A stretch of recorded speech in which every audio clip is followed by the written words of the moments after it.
ઓ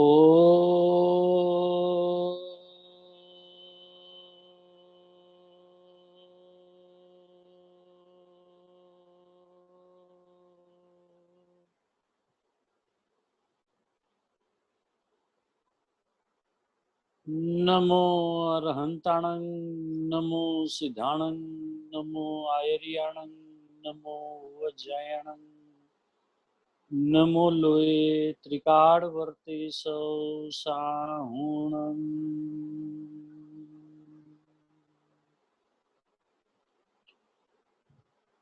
મંગલમ ભગવાન વીરો મંગલમ ગૌતમો ગણી મંગલમ કુંકુંધાર્યો જૈન ધર્મોસ્તુ મંગલમ સર્વ મંગલ્ય માંગલ્યમ સર્વ કલ્યાણકારકમ પ્રધાનમ સર્વ ધર્માણમ જૈનમ જયતુ શાસનમ.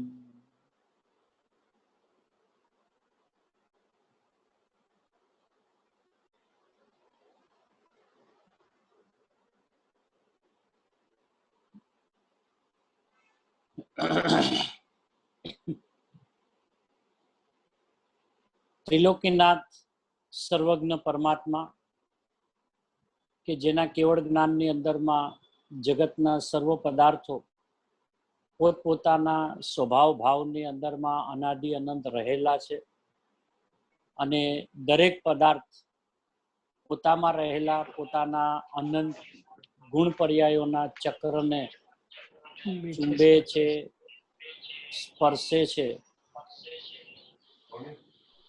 ચાલુ થઈ ગયું. ઇકો પડે છે, કોઈનો માઇક ચાલુ છે.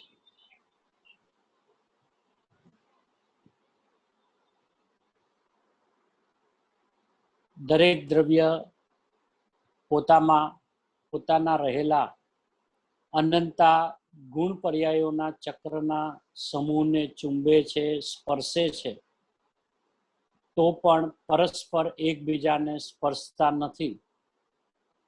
એવી સ્વતંત્રતાની પરિપૂર્ણતાની ચરમસીમા જે કેવડી પરમાત્માના કેવળ જ્ઞાનની અંદરમાં નિરંતર જણાય છે.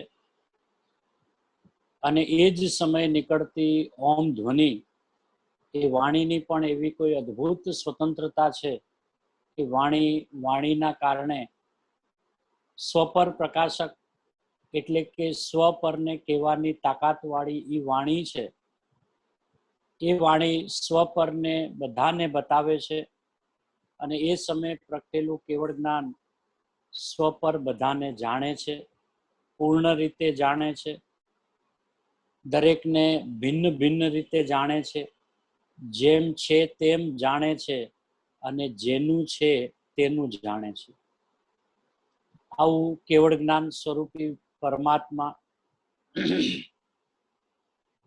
કે જેના કેવળ જ્ઞાનની અંદરમાં તો જગતના દરેક પદાર્થોની સ્વતંત્રતા, અણુ અણુમયની રહેલી સ્વતંત્રતા, કણ કણની સ્વતંત્રતા, એવી જેણે અસંખ્ય અબજો વર્ષ સુધી સિમંદર પરમાત્માની દિવ્ય દેશના જેમણે સાંભળી અને સાંભળીને પોતાના જ્ઞાનની અંદરમાં સમ્યક પ્રકારે અવધારીને મહાવિદેથી ભરત ક્ષેત્રની અંદરમાં પધરામણી કરી અને આખા ભરત ક્ષેત્રની અંદરમાં જગતના સમસ્ત જીવોને સ્વતંત્રતાનો શીખનાદ ફૂંક્યો છે જેણે, એવા આ કાળના બીજા મહાવીર પૂજ્ય ગુરુદેવ શ્રી કે જેમણે જીવન પર્યંત એક એક પરિણામની સ્વતંત્રતા, એક એક ગુણની સ્વતંત્રતા અને એક એક દ્રવ્યોની સ્વતંત્રતા નિશંકપણે નિર્ભયપણે જગતને જે રીતે છે એ રીતે પ્રસિદ્ધ કરી. વાણીની અંદરમાં ખૂબ સરળતા, વાણીની અંદરમાં મીઠાશ પણ એવી, પણ અભિપ્રાયની મક્કમતા એવી કે જગતના કોઈ પણ જીવ સ્વરૂપથી વિરુદ્ધવાળી વાત કરે તો એની સાથે એનો મેળ ન પડે એવી જ્ઞાનની નિશંકતાપૂર્વક જેમણે 45 વર્ષ સુધી સ્વ પર બધાના સ્વભાવનો અદ્ભુતતાપૂર્વક, સ્વાનુભવપૂર્વક અને જીનાગમોના આધારથી જે રીતે ગુરુદેવશ્રીએ જીવન પર્યંત સ્વયંનો સ્વાધ્યાય કર્યો, અને સ્વાધ્યાય એવો જોરથી કર્યો કે જે એના જોરના સ્વાધ્યાયમાં ઘણા જીવોને સ્વભાવનું જોર આવી ગયું, અને એ જીવો પણ હું પરિપૂર્ણ પરમાત્મા છું એ ભાવે પરિણમી ગયા, વર્તમાનમાં પરિણમી રહ્યા છે, અને હજી લાખો જીવો પરિણમવાના છે.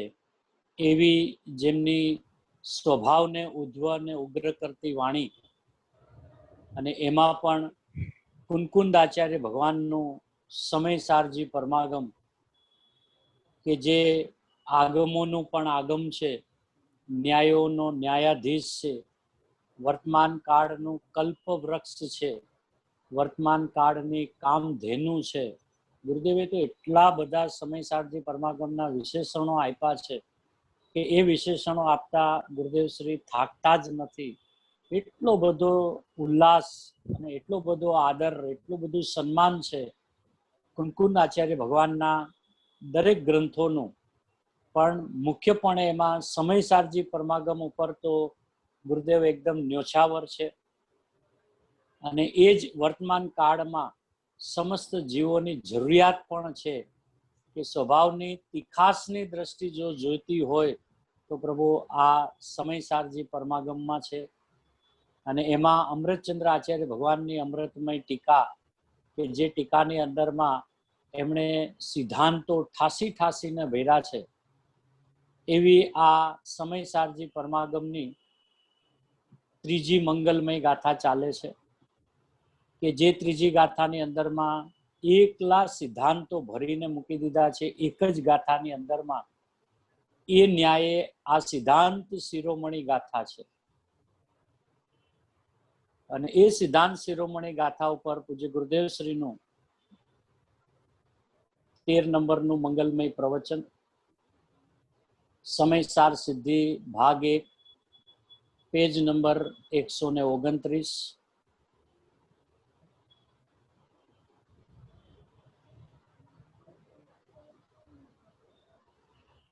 સિદ્ધાંત પહેલો એમ બતાવ્યો કે કેવા છે તે સર્વ પદાર્થો. તો સર્વ પદાર્થો છે કેવા? તો કે એ બધા પદાર્થો, દ્રવ્યો, દ્રવ્યમાં અંતર્મગ્ન રહેલ જે પોતાના ગુણ અને પર્યાયપણે છે. એટલે દ્રવ્ય તરીકે આપણી હયાતી છે, આપણામાં અનંતા ગુણો છે, અને અનંતા ગુણોની અનંતી પર્યાયો છે. બરાબર. એવા ગુણ પર્યાયથી ભરેલો હું પરિપૂર્ણ તત્વ પદાર્થ દ્રવ્ય હું છું. એ શું છે? આખો દિવસ શું કરે છે એ દ્રવ્ય?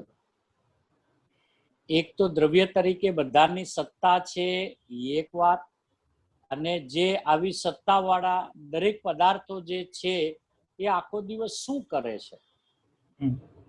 છે એક વાત, અને શું કરે છે એ બીજી વાત. તો આચાર્ય ભગવાન કહે છે કે એ પોતામાં અંતર્મગ્ન રહેલા અનંત ધર્મો, ધર્મ એટલે ગુણ અને પર્યાય, જે દ્રવ્યે પોતાના ગુણ પર્યાયને ધારી રાખેલ છે. એટલે પહેલા તો ધારી રાખ્યા છે પોતાના ગુણ પર્યાયોને પોતે. હવે એ જે ગુણ પર્યાયોને ધારી રાખ્યા છે એવા પોતાના અનંત ધર્મોના ચક્રને એટલે સમૂહને સ્પર્શે છે. હવે આ સ્પર્શ શબ્દ પહેલો મૂકી દીધો, એટલે એમ કહીને એમ કીધું કે આજ દિવસ સુધી કોઈ દ્રવ્ય બીજા દ્રવ્યને સ્પર્શ્યું જ નથી, અડ્યું જ નથી, ઈ રૂપે થયું જ નથી. તો ઈ રૂપે નથી કેમ થયું? એક દ્રવ્ય બીજા દ્રવ્ય રૂપે નથી થતું, તો ઈ નથી કેમ થતું? તો એના પાયામાં શું છે? કે એના પાયામાં મૂળ સિદ્ધાંત તો આ છે કે દરેક દ્રવ્ય પોતાના ગુણ પર્યાયના સમૂહને ચુંબે છે, સ્પર્શે છે. હવે જ્યારે પોતાને જ સ્પર્શે છે, પોતાને જ ચુંબે છે, ત્યારે એ બીજા દ્રવ્યને અડતા જ નથી, સ્પર્શતા જ નથી, ચુંબતા જ નથી, એટલે પરદ્રવ્ય રૂપે થતા નથી. બરાબર. પહેલો જ જે મૂળ વાત આચાર્ય ભગવાને અહીંયા બતાવી એ સ્પર્શની લીધી.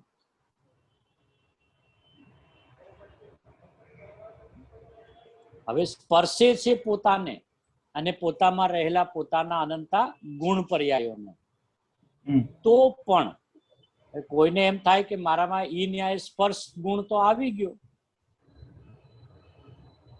હું મારા ગુણ પર્યાયોને સ્પર્શું છું એટલે આપણો સ્પર્શ ગુણ આવી ગયો ને.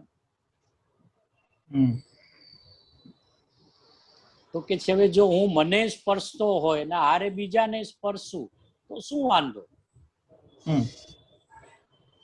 એટલે આચાર્ય ભગવાને બીજો સિદ્ધાંત એમાં ને એમાં એવો અદ્ભુત મૂક્યો, તો પણ કેમ કહ્યું કે તો પણ જેવો પરસ્પર એકબીજાને સ્પર્શ કરતા નથી. પોતાના તો ગુણ પર્યાયોને ચુંબે છે, અડે છે, સ્પર્શે છે, તો પણ પરસ્પર એકબીજાને સ્પર્શ કરતા નથી. એટલે છ દ્રવ્ય સદાય છ દ્રવ્ય રૂપે વિશ્વમાં કાયમ રહ્યા છે. એટલે ક્યારે પણ 6 ના 5 નથી થતા અને 6 ના 7 નથી થતા.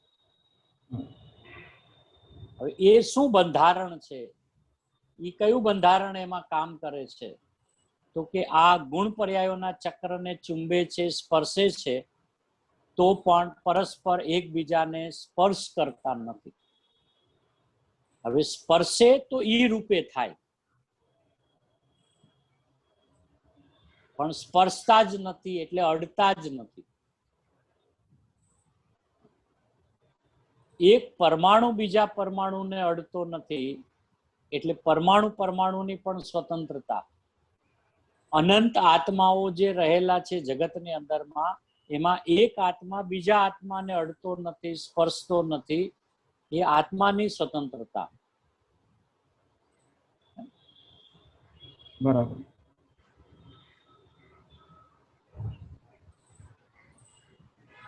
હવે આવું જે પોતાનું હોવાપણું જે છે એ સ્વતંત્ર રીતે છે એક વાત, અને પરના આલંબન વિના છે. એટલે અનાદિથી હું જીવ દ્રવ્ય તરીકે જે ટકી રહ્યો છું, અનંત કાળ જે ટકી રહેવાનો છું, એ મારા પોતાના બળે હું ટકી રહ્યો છું, કોઈના અવલંબને કોઈના આધારે હું ટક્યો નથી. કે ભાઈ આત્માને રહેવા માટે શરીર હોય તો આત્મા રહે, બહારમાં કઈક સામગ્રી હોય તો આત્મા પણ ટકી રહે, અને સંયોગો કઈક બરાબર હોય તો આપણે બરાબર ટકી શકીએ. શરીર નિરોગી હોય તો કઈક આપણે બરાબર ધર્મ પામી શકીએ. કોઈ પરના આલંબન વિના જેનું રહેવું ટકવું, એટલે મારું રહેવું અને મારું ટકવું પોતાના ધર્મ અને ગુણ પર્યાયમાં ચુંબીને રહે છે. એટલે દરેક આત્મા ટકી કેવી રીતે રહ્યો છે કે પોતાના ગુણ પર્યાયોના ચક્રને એટલે કે સમૂહને ચુંબીને રહ્યો છે, એને સ્પર્શીને રહ્યો છે. અને એ બીજા અન્ય દ્રવ્યો પણ અત્યંત નિકટ રહેલા છે. એટલે અહીંયા મૂકી છે વાત એમ, પછી એનું તો અલગથી વાત કરશે, પણ પેલી વાત એમ કરી તો પણ જેવો પરસ્પર એકબીજાને સ્પર્શ કરતા નથી. હવે એકબીજાને સ્પર્શ કરતા નથી એટલે બીજા છે એમ સિદ્ધ કરી દીધું. એટલે જીવ જ આખો જગતમાં એક આત્મા જ છે અને બીજા કોઈ દ્રવ્યો છે જ નહીં, એમ નહીં. એટલે પરસ્પર અને એકબીજાને, તો એકબીજાને એમ જ્યારે શબ્દ આવ્યો તો બીજું દ્રવ્ય પણ જગતમાં છે ખરું, પણ એને સ્પર્શ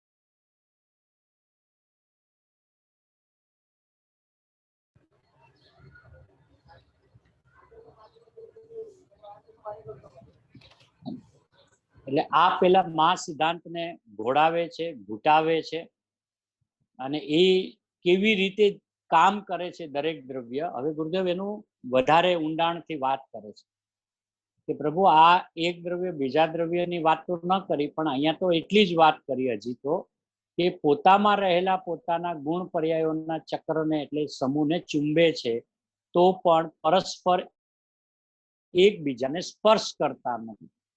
પણ પ્રભુ અમે તો આખો દિવસ જોઈએ જ છીએ ને, એકબીજાને સ્પર્શ કરતા તો જોઈએ છીએ. એટલે ગુરુદેવે એવા એવા દ્રષ્ટાંતો આપ્યા છે કે જે દ્રષ્ટાંતો નો પરિચય જગતમાં જીવોને છે, પણ એની જોવાની દ્રષ્ટિ જૂઠી છે. એ વાત ગુરુદેવ વારંવાર આમાં ઘણા બધા દ્રષ્ટાંતો આપીને સમજાવે છે. એટલે એમાં પહેલી વાત એટલી કરી કે આ હાથ છે એ અહીં અડતો નથી, કહે છે નાકને. આમ મુકતા બી હોય ને પછી કે આ હાથ છે ને આ નાકને અડતો નથી. એ સાહેબ સ્પષ્ટ દેખાય તો છે કે જો આ આંગળી અહીંયા અડી ને,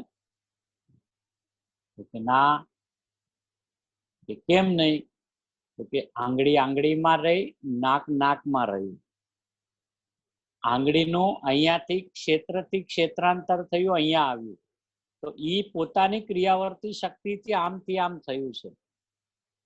હવે જો એ આંગળી નાકને અડી જાય તો નાક ને આંગળી બંને એક થઈ જાય.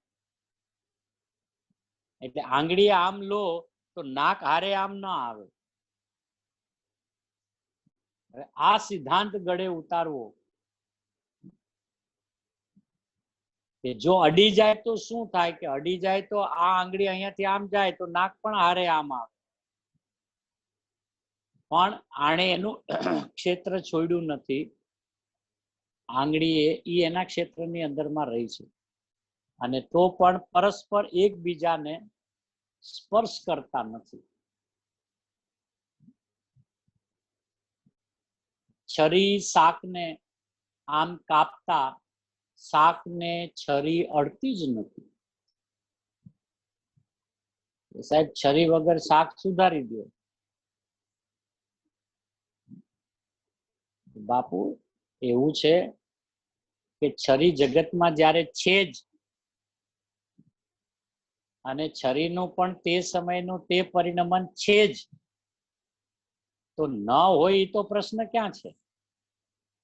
શાક સંભારાતું હોય અને ત્યાં ચાકુ ન હોય એ પ્રશ્ન જ નથી, કારણ કે એ ચાકુનું પણ તે સમયનું પરિણમન છે ને, ક્ષેત્રથી ક્ષેત્રાંતર. માન લો શાક નથી સંભાળતા ત્યારે ચાકુ ડ્રોવરમાં પડ્યું છે, હા, તો હવે એનો ડ્રોવરમાંથી આમ ક્ષેત્રથી ક્ષેત્રાંતર થઈ અને એ શાક જ્યાં છે એના અત્યંત નિકટ જાય છે, અને એના નિકટમાં જઈને એ ચાકુ ચાકુમાં ચાલે છે, અને આ બાજુ શાકના કટકા થાય છે. તો જોનાર એમ જોવે છે કે ચાકુથી શાકના ટુકડા થાય છે. ગુરુદેવ કે એમ નથી જોવાનું. જો ચાકુ શાકને અડતું નથી અને શાકના ટુકડા થાય છે, કે સાહેબ આ કેવી રીતે બેસાડવું, કેવી રીતે સમજવું કે ચાકુ છે ને સદાય ચાકુમાં જ રહે. હવે ચાકુ શાકને અડી જાય તો ચાકુ ને શાક બે એક થઈ જાય. હવે અહીંયા ચાકુ ચાકુમાં હલે છે ને શાકના તે સમયના પરમાણુમાં એની પોતાની શક્તિથી એક એક ટુકડા નાના નાના નાના નાના થઈ રહ્યા છે. કેમ કે આનું પણ પરિણમન છે ને, શાકનું પણ સમય સમયનું પરિણમન છે. હવે જે શાક પેલા ફ્રીજમાં પડ્યું હતું એ પાટલા ઉપર આવ્યું, પાટલામાંથી ટુકડા થયા, ટુકડાથી રસોઈમાં બન્યું, શાક રૂપે બન્યું. તો એનું પણ પોતાનું સ્વતંત્ર પરિણમન છે સમય સમયનું. તો હવે એ શાકની પેલી ભૂમિકાની અંદરમાં ચાકુ નિમિત્ત હતું. પછી ટુકડા થયા એટલે હવે જ્યાં શાકને મૂકવામાં આવ્યું અગ્નિ ઉપર, તો તપેલાની અંદરમાં શાકને મૂક્યું તો હવે છરી નિમિત્ત પણ ન રહ્યું. હે ને, હવે અગ્નિને નિમિત્ત કહેવાય. પછી એ શાકની અંદરમાં સંભારા મસાલા બધા નાખે તો હવે એ બધા ક્ષેત્રથી નિકટ આવ્યા. એટલે આમ શાંતિથી વિચાર કરીએ તો આમ એક એક પદાર્થનું પરિણમન દેખાય છે. એ ડબ્બામાં રહેલા મસાલા, એમાંથી એક પછી એક મસાલાનું ક્ષેત્રથી ક્ષેત્રાંતર થાય છે, ડબ્બામાંથી ઈ તપેલીમાં આવે છે. આમ બધું ભિન્ન ભિન્ન દેખાય છે. ગુરુદેવ કે તો તું બધાને એક કેવી રીતે જોવે છે?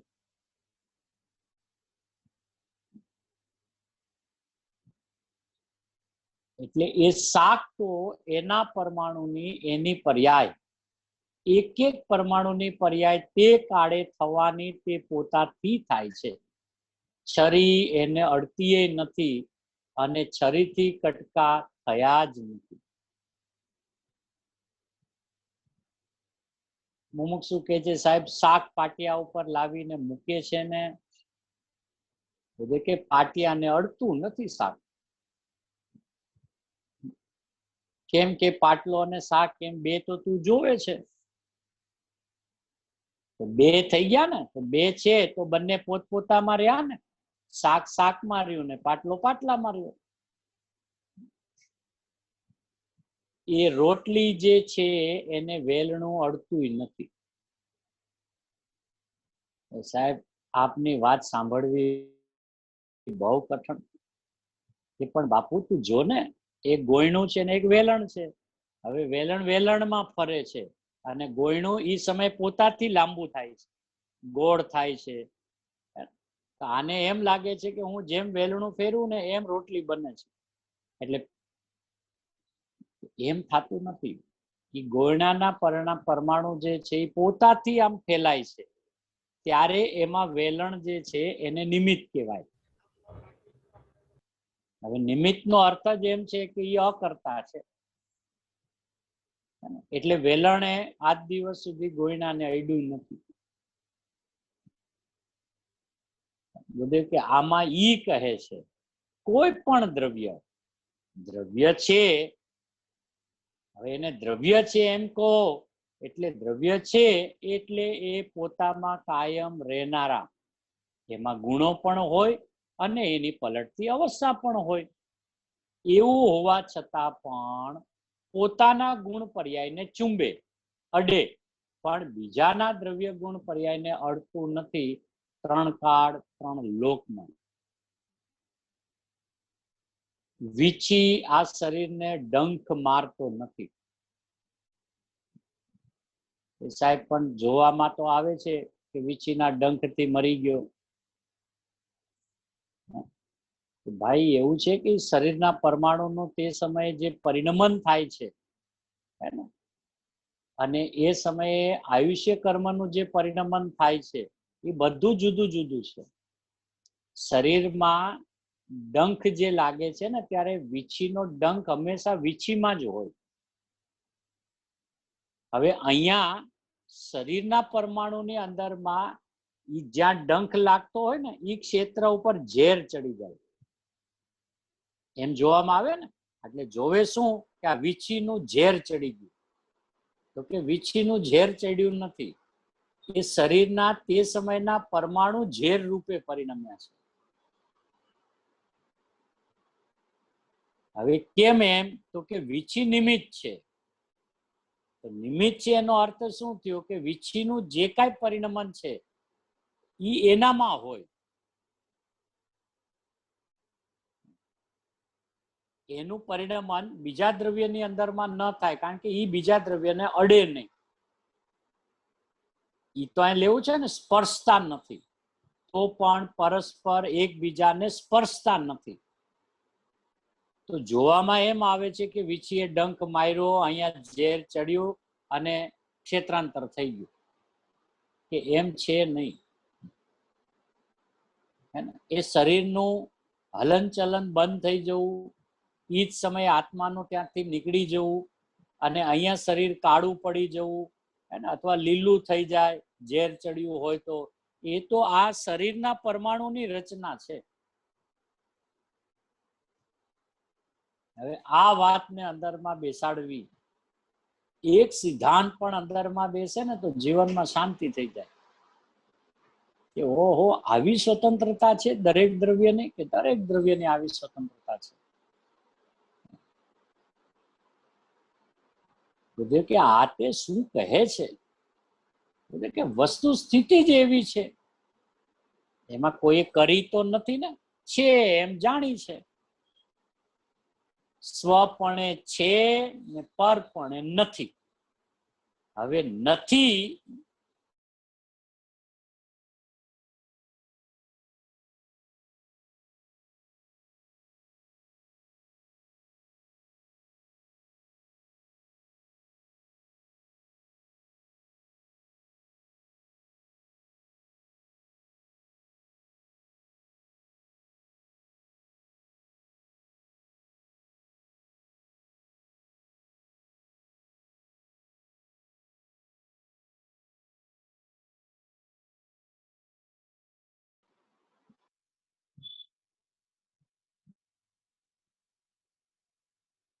વિતરાગ સર્વજ્ઞ પરમેશ્વર, એના કહેલા તત્વો ઝીણા છે બહુ બાપુ.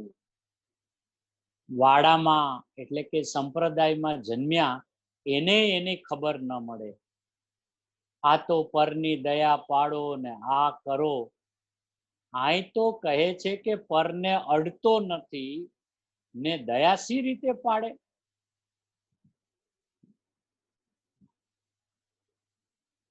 તો દયા પાડવી એટલે શું? કે બીજા જીવની રક્ષા કરવી. રક્ષા એટલે કે છે એમ એને રાખવા. તો આત્મા એને અડી શકતો નથી તો રક્ષા શી રીતે કરે?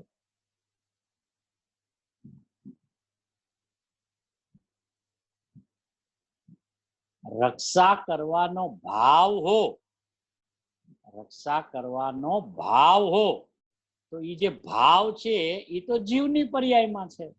એ તો એની પર્યાયમાં ભાવ હોય, પણ એ પર્યાય પરની રક્ષા કરી શકે છે, પરને અડતી નથી એ પર્યાય. હવે શું કે છે કે સામાન્ય રીતે એમ થાય ને કે ભાઈ બીજા જીવોની દયા તો પાડવી કે નહીં, તો કે દયા પાડવી એટલે શું? દયા પાડવી એટલે દયા એટલે યાદ. એ જીવ જેવો છે એવો એને યાદ રાખવો, એનું નામ એની દયા પાડવી. હવે એને દયાનો એકદમ બરાબર, યાદ કરવી, પોતાના સ્વરૂપને યાદ કરવી, દયા એમ ઈ દયા પાડવી. અને ભાઈ આ જીવ છે, આ દર્શન જ્ઞાનમય છે, આ અનાદિ અનંત છે, આ અજર અમર અવિનાશી તત્વ છે, ન જન્મે ન મરે એવું આ જીવ તત્વ છે. એમ ઈ જીવને જોઈને એને ઈ સ્વરૂપે યાદ કરવું, જેવો છે એવા સ્વરૂપે એને લક્ષમાં લેવું, ઈ એની દયા પાડી કહેવાય. હવે બીજી વાત કે એમ સામાન્ય વિચાર આવે કે ભાઈ મને આ જીવ અહીંયા જરાક જોજો મરી ન જાય. સમજો કોઈ જીવ આમ ચાલતું હોય અને આપણી નજર પડે તો એમ કે ને કે જરાક આમ જોઈને ચાલજો. ગુરુદેવ શું કે છે કે ઈ સમયે તને જે દયા પાડવાનો ભાવ આવ્યો ને, ભાવ તો તારી પર્યાયમાં છે, અને તારી ઈ સમયની ભાવવાળી પર્યાય એ ઓલા જીવ દ્રવ્યને તો અડતી પણ નથી. એટલે તે ફક્ત તારામાં ભાવ કર્યો કરે, જો આ જીવ મરી ન જાય, અરે આ જીવ મરી ન જાય, એમ જરાક જોઈને ચાલજો એમ કે ને. તો એનો મતલબ કે ઈ જે ભાવ થયો ને જીવમાં, ઈ જે ભાવ થયો તો જીવમાં જ રહ્યો ને. જીવનો ઈ ભાવ ઓલા જીવને અડ્યો નથી, તો એની દયા સી રીતે પાડે?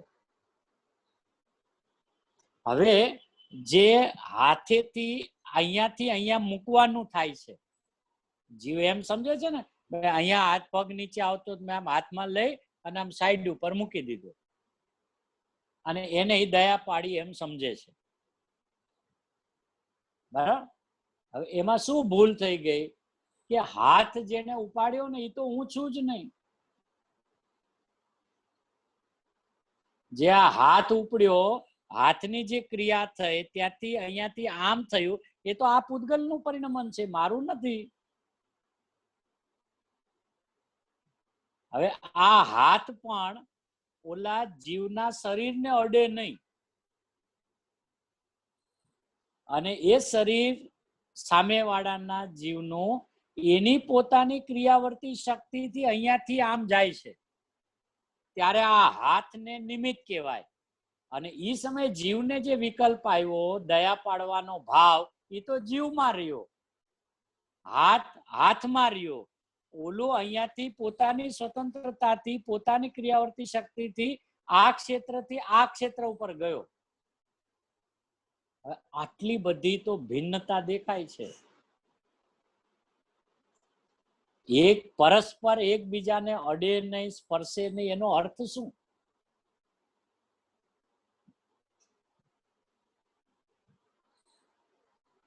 પછી મેં હાથમાં લઈને એને મૂકી દીધો, પણ હાથ જ તમારા ન હોય તો? હાથ તો પૂતગલનું પરિણમન છે, આ શરીરનું અંગ છે. એટલે એક જીવ બીજા જીવને રક્ષા કરવાનો કે દયા પાડવાનો ભાવ કરતો હોય તો જીનાગમમાં એને મિથ્યા દ્રષ્ટિ કેમ કીધો? કે બાપુ તને દયા પાડવાના ભાવની સાચી સમજ જ નથી. એ દયા ખરેખર કેવી રીતે પાડવી? પાડવાનું કાંઈ નથી, એને જાણવાનું છે કે આ જીવ અજર અમર અવિનાશી છે, જ્ઞાન દર્શનની મૂર્તિ છે, એમ એના સ્વરૂપને લક્ષમાં લેવાનું છે. એની જગ્યાએ ઈ જો એમ લક્ષમાં લે કે અરે ધ્યાન નહીં રાખો તો ઈ મરી જશે, અને શરીરનું કાંઈ પણ પરિણમન થાય ને ઈ પરિણમન જીવનું જોવે, તો એને બે દ્રવ્યોની એકતા કરી નાખી એના જ્ઞાનમાં. ઈ એની દયા પાડે છે એમ સમજતો હોય તો અજ્ઞાની કહે છે કે પ્રભુ એ તો અજ્ઞાન છે, એ તો મિથ્યાત્વ છે. તો શું આવું નિષ્ઠુર થઈ જવું? શું કાંઈ દયા જ ન પાડવી? આમ આપણે આમ જોતા હોય ને નીચે કીડી હાલી જતી હોય અને આમ આપણે આમ પગ મૂકીને હાલ્યું જવું? બાપુ ધ્યાન રાખ, પગ તું મૂકી શકે નહીં, કેમ કે તારો પગ નથી. અને પગની પણ તે સમયે જે ક્રિયા થવાની હશે એ જ થશે. એ ઊંચો થવાનો હશે એટલે ઊંચો જ થશે, પણ તું વિચાર કરે કે હું પગને ઊંચો કરી દઉં, એ વાતમાં માલ નથી. કેમ કે તારો એ જે ભાવ જે છે એ તો તારા સુધી મર્યાદિત રહ્યો.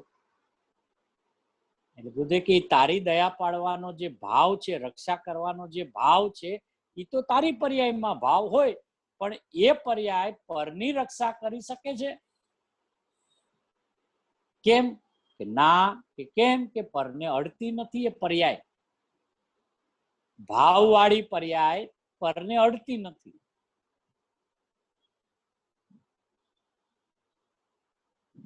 તો હવે આ જ્ઞાનમાં બેસાડવું સ્વતંત્રતાની વાત, આમ આપણે ભાષામાં બોલી દે કે બધું સ્વતંત્ર છે, ગુરુદેવે આપણને સ્વતંત્રતાના પાઠ ભણાવ્યા છે, સમય સમય બધું સ્વતંત્ર છે, પણ એને બેસતું નથી. એ વાતે વાતે એમ કે નહીં ધ્યાન રાખીને હાલવું, ધ્યાન રાખીને બેસવું, એને જો આપણા નિમિત્તે કોઈ જીવ મરી ન જાય. એટલે એને હંમેશા જીવ છે ને મરતો ને જન્મતો જ જોયો છે. એને ક્યારેય જીવને અવિનાશી જોયો જ નથી.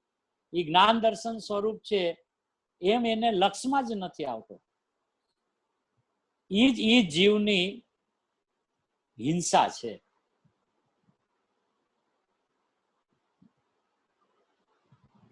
પાયાની ભૂલ ઈ જ કરતો મેં કીધી ને કે જીવ ને જીવતો ને મરણ તો એમ જ જોવે છે એમ, સંયોગ દ્રષ્ટિથી જ જોવે છે. સંયોગ દ્રષ્ટિથી જોવે. હવે થાય છે શરીરના પરિણમનમાં, અને માને છે એ જીવનું પરિણમન છે. જેમ કે શરીરમાં કંઈક વાગી ગયું તો એમ કે ને મને વાગી ગયું, પણ તમને ન વાગે ને.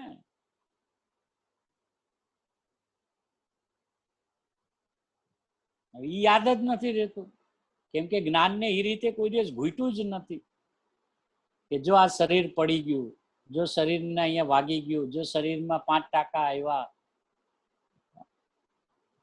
પણ મને 5% આવ્યા, હું પડી ગયો, મને ફ્રેક્ચર આવ્યું, મારી કમર ભાંગી ગઈ, પણ તમારે કમર જ ન હોય ને. ઈ જે ઘડીએ ઘડીએ પોતાને જ્યાં ભૂલે છે તો બીજા જીવને ક્યાંથી દયા પાડી શકે? જે પોતાની સ્વદયા નથી પાડતો એ બીજાની કેવી રીતે પાડી શકે? જે પોતાને સ્વદયા એટલે સ્વનામ પોતાને જેવો અને જેવડો છે એવો યાદ રાખવો. હું જીવ છું, હું જાણનારો છું, હું જ્ઞાન દર્શનની ખાણ છું, હું અવિનાશી તત્વ છું, એમ પેલી તો સ્વદયા છે. તો ત્યાં કઈ દયા નથી પાડવાની. દયાનો અર્થ થાય યાદ. પોતાના સ્વરૂપને લક્ષમાં લેવું એનું નામ સ્વદયા પાડી. અને એ જ્યારે સ્વદયામાં ન રહી શકે ત્યારે બીજા જીવ તરફ નજર જાય તો બીજા જીવને પણ જ્ઞાન દર્શન મય જોવે, અવિનાશી તત્વ જોવે, ચૈતન્ય તત્વ જોવે, ન જન્મે ન મરે એવો જોવે. ઈ એની દયા. તો કે પણ દયા જેમ આપણે ઉભા ઉભા આમ જોયા કરીએ અને ખબર છે કે અહીંયા જીવ મરી જાય છે તો આપણે હું જોયા કરવાનું? એને એવું થાય ને કે આટલી બધી કઈ નિર્દયતા થોડી આ માર્ગમાં હોય. આપણો જૈન ધર્મ તો દયાનો માર્ગ છે. દયા તે હે ને આવે છે ને, દયા તે સુખની વેલડી, દયા તે સુખની ખાણ, અનંતા જીવ મોક્ષે ગયા, દયા તણા સુખ ફળ જાણ. બાપુ ગુરુદેવ કી કઈ દયા? ઈ સ્વદયા, હરદયા નહીં. હવે આપણે વિચાર કરીએ શાંતિથી. આ શું કામ શાંતિથી ઘૂંટીએ છીએ કે આ બધા પાયાના સિદ્ધાંતો છે, મૂળભૂત સિદ્ધાંતો છે. આમાં ઉતાવળ ન કરાય સમજવામાં. આને તો જેટલું ઘૂંટાય ને એટલું ઘૂંટવું કે જેથી આપણી દ્રષ્ટિ આવ નિર્મળ થઈ જાય એમ. પછી જગત જે કાંઈ કહેતું હોય એ આંબળા કરે પણ માને નહીં. કે તમે આને બચાવ્યો ને, કે કોણ બચાવે બાપુ, અમે તો જાણીએ. હવે ઈ પછી એમ કે ને આપણે જો આમ રૂમાલ કાઢો, આ નાનો જીવ છે, આમ રૂમાલમાં લઈ લો, જોજો આમ ધીરેકથી લેજો, મરે નહીં હો, અને પછી આમ સાઈડમાં મૂકી દો. તો કે કોણે બચાવ્યો? કે મેં. પણ તમે ઉચક્યો, તમે ઉચક્યો? કે હા. કે બાપુ ભૂલ ખાધી ત્યાં. કે શું ભૂલ ખાધી? મેં ઉચક્યું ને, રૂમાલ કાઢ્યો, નવો હતો તોય મેં એકવાર એની દરકાર ન કરી. ભલે જાય તો જાય પણ જીવ બચવો જોઈએ. બહુ સારું. તો તમે શું કર્યું? કે મેં બચાવ્યો. કે કેવી રીતે? હાથેથી લઈ લીધો ને બાજુ મૂકી દીધો. બસ અહીંયા ભૂલ કરી. શું ભૂલ કરી? કે હાથ જ તમારે ન હોય.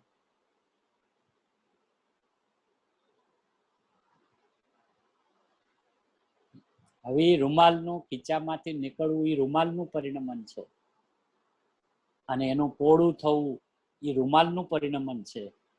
એમાં હાથ જ્યાં છે ત્યાંથી હાથ આમથી આમ થાય એ હાથનું પરિણમન છે. અને એ જ સમયે ઓલા જીવનો આ ક્ષેત્રથી આ ક્ષેત્રે શેતાંતર થાય એ એની પોતાની ક્રિયાવર્તી શક્તિને લઈને એનું મુવમેન્ટ થાય છે. અને એમાં પણ બે જીવ, એમાં પણ બે પદાર્થ છે ત્યાં સાથે. એક બહારનું શરીર છે ને એક અંદરમાં જાણનારો જીવ છે. એમ પેલા બે ને જુદા જાણે છે કે આખા એક જ જીવ જ? એમ જે કીડી છે એ જીવ,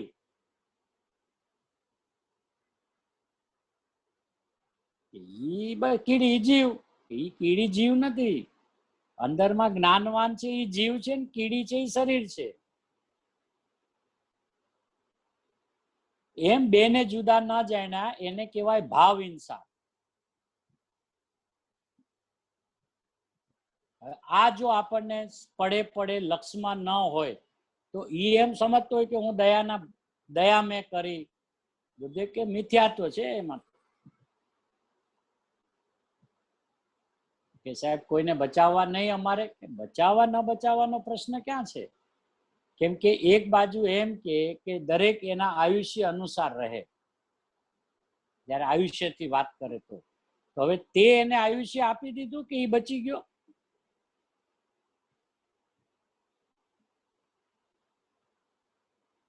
અને જો એ મરી ગયો તો શું તે એનું આયુષ્ય હણી લીધું?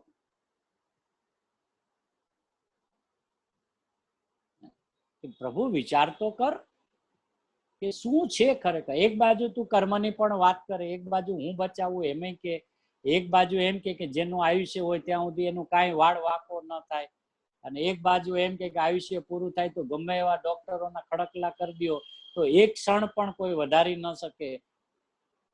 તો છે શું પછી? આ વિચાર તો કર પ્રભુ. અને શેમાં ક્રિયા થઈ રહી છે, અને જેમાં થઈ છે એને એની જાણ. તારામાં જે થઈ છે એને તારી જાણ. તને વધુમાં વધુ શું થયો?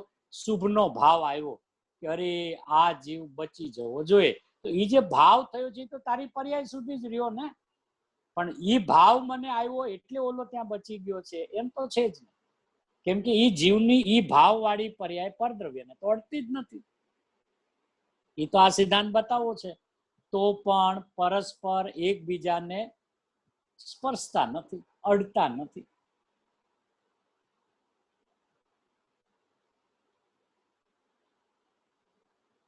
કે સાહેબ આપણું જૈન તત્વ આવું છે? બાપુ આવું છે. આ જૈન તત્વ આપણું નથી બાપુ, આ વસ્તુની સ્થિતિ જ આવી છે. જૈન કોઈ સંપ્રદાય કે વાળો નથી. વસ્તુની જે સ્વાભાવિક વ્યવસ્થા જે છે, પદાર્થની જે વર્તમાન સ્થિતિ જે છે દરેક દ્રવ્યની, એને એના સ્વભાવથી જોવી, એનું નામ જૈન છે. એટલે કોઈ વાડા સંપ્રદાયની અંદરમાં જૈન ધર્મ ક્યારેય હોતો જ નથી. જે વસ્તુના સ્વભાવને બતાવતો હોય તો વસ્તુ કોઈ દી વાડાની અંદરમાં હોય જ નહીં. એ ક્યાંય બંધાયેલી ન હોય.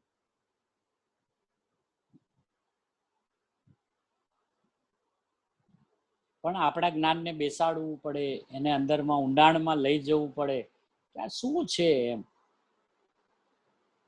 અને આપણે આ માર્ગમાં આવ્યા તો આવા હાવ નિષ્ઠુર થઈ જવાનું, કોઈને બચાવવાના જ નહીં. પણ બચાવી શકતો નથી એ પહેલી વાત છે,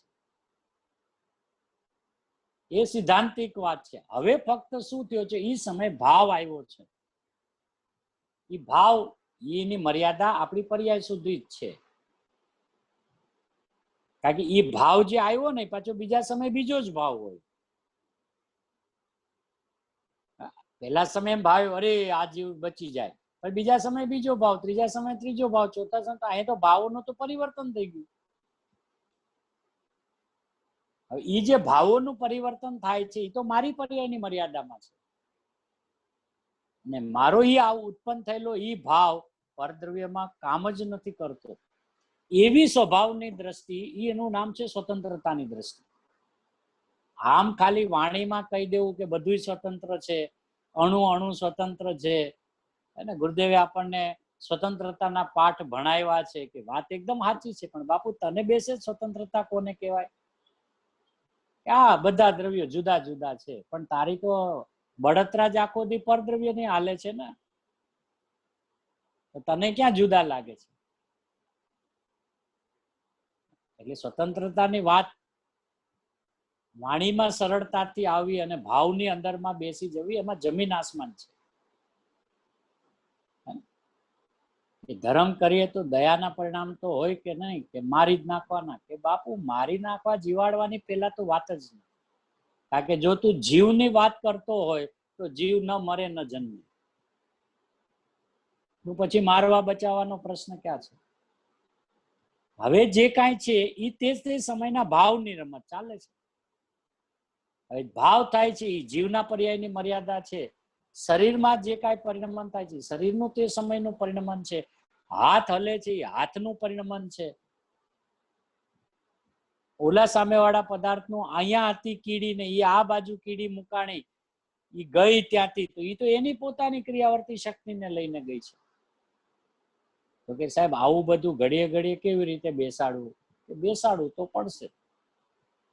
જો અનંત સુખી થવું હોય, અનંત કાળ સુધી સુખી રહેવું હોય, તો આ પાયાના જે મૂળભૂત સિદ્ધાંતો છે એ તો જ્ઞાનમાં ઓગાળે છૂટકો છે.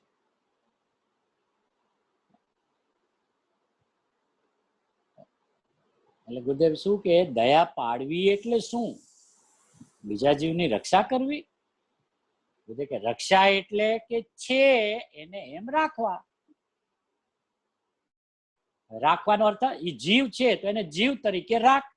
તો કે જીવ તરીકે રાખવું એટલે શું? કે જ્ઞાન દર્શન મય છે, એ જાણનાર દેખનાર છે, એ ચૈતન્ય અવિનાશી તત્વ છે, એ ન મરે ને ન જન્મે એમ તારી દ્રષ્ટિમાં રાખ. એનું નામ જેમ છે એમ એને રાખવા. પાડવા નહીં, રાખવા.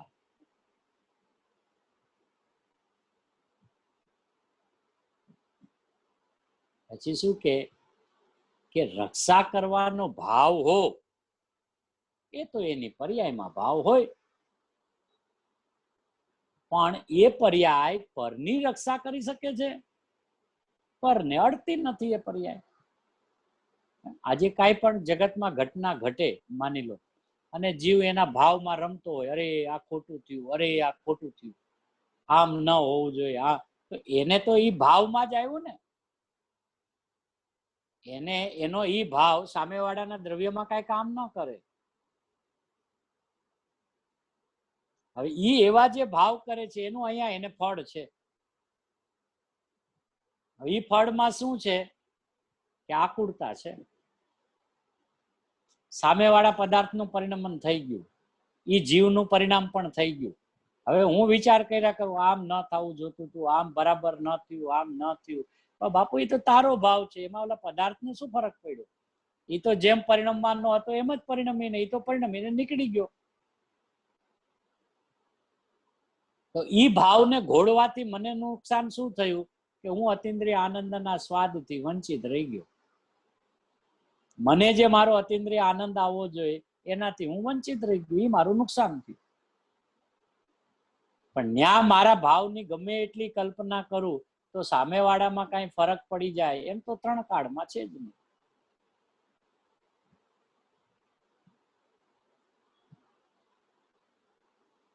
અહીં તો સારા ભાઈ, એટલે ઓલા ભાવ આવે, સમજો શુભ અશુભ ના, એટલે શુભ ના જ મિંદી કે આ જીવને બચાવ કરવું, એવો ભાવથી હું નેરો રહું એ ઇમ્પોર્ટન્ટ છે ને ભાઈ, અડીખમ રહેવું. કેમ કે એ પેલા તો શું છે કે એ મર્યાદા સમજે કે મારી મર્યાદા શુભ ભાવ સુધીની છે, પહેલી વાત. બરાબર. હવે શુભ ભાવથી બહાર હું નથી, પોતામાં થયો છે એટલે એની મર્યાદા અહીંયા સુધી છે. પણ મારો શુભ ભાવ ઓલા પરદ્રવ્યમાં કઈ કામ કરે એમ તો નથી જ.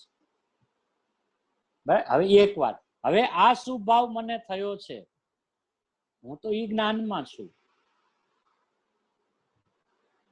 અને આ જ્ઞાન છે તે હું છું, એનું નામ સ્વદયા છે. અને હું રાગ વાળો છું અથવા હું શુભ ભાવ વાળો છું, એ જીવની હિંસા છે. બહુ સરસ.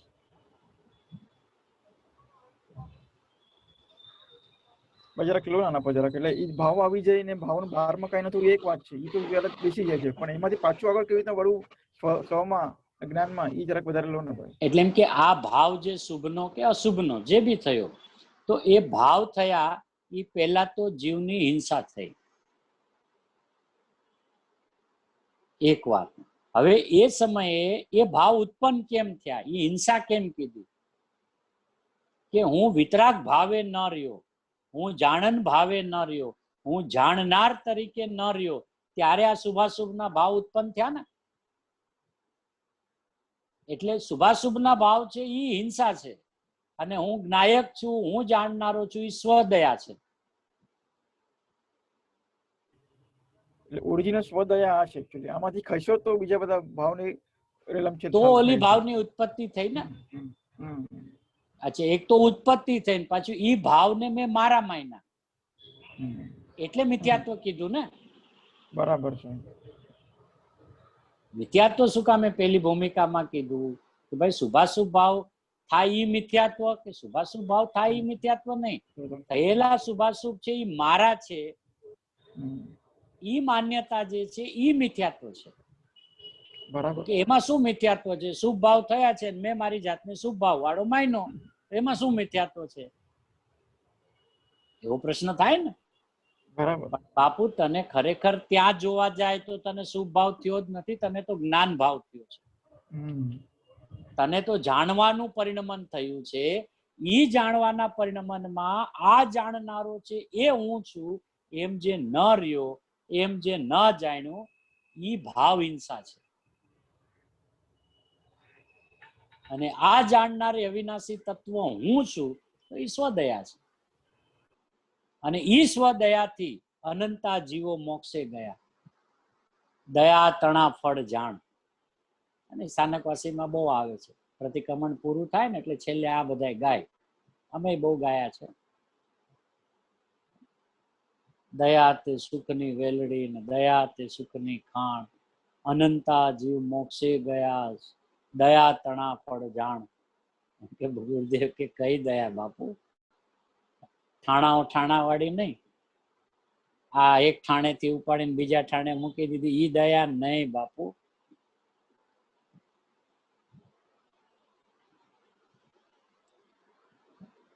હવે આવું તત્વ હોય તો જગતને સમજવું થોડુંક આકરું પડે ને.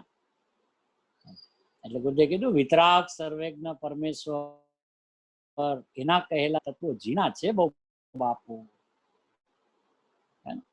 કે બીજાને તો નથી જ ખબર, એ તો વાત જવા દો, પણ સંપ્રદાયમાં વાડામાં જન્મેલા છે એને ખબર નથી. એને કોઈ દી પોતાના જ્ઞાનને ઊંડાણમાં લઈ ન ગયો કે આ છે શું ખરેખર. અહીં તો સારા મનુષ્યોને, સર્વ મનુષ્યોને આગળ કે છે મજંતુ, અને આખી દુનિયા આવો આવો અને આમાં ભાવો ભાવો, એટલે પોતાના સ્વરૂપમાં ઠરો ઠરો, સાગમટે નોતરું છે. કે બાપુ આ વિતરાગ પરમાત્માએ બતાવેલું, સર્વજ્ઞ પરમાત્માએ બતાવેલું તત્વ જે છે એમાં બધા આવો બધા આવો, અને આમાં ભાવો ભાવો, એટલે આ રૂપે પરિણમો પરિણમો, સાગમટે નોતરું છે બાપુ. આ એમ નથી કે દિગંબરોનો છે એટલે બીજા કોઈ આવી જ ન હગે. કે બાપુ દિગંબરનું કાંઈ નથી, શ્વેતાંબરનું કાંઈ નથી, સ્થાનકનું કાંઈ નથી. આ તો વસ્તુની સ્થિતિ છે. એટલે આ કોઈ વાડો સંપ્રદાય નથી બાપુ. તારું પોતાનું સ્વરૂપ છે, એ સ્વરૂપને યથાર્થ રીતે સમજી લે, એનું નામ જૈન છે. જે પરિણમનમાં રાગની ઉત્પત્તિ થાય એ અજૈન છે, અને જે પરિણામમાં વિતરાગતાની ધારા વહે એ જૈન છે. બસ આટલી વાત છે. એમાં સંપ્રદાયની ક્યાં વાત જ છે.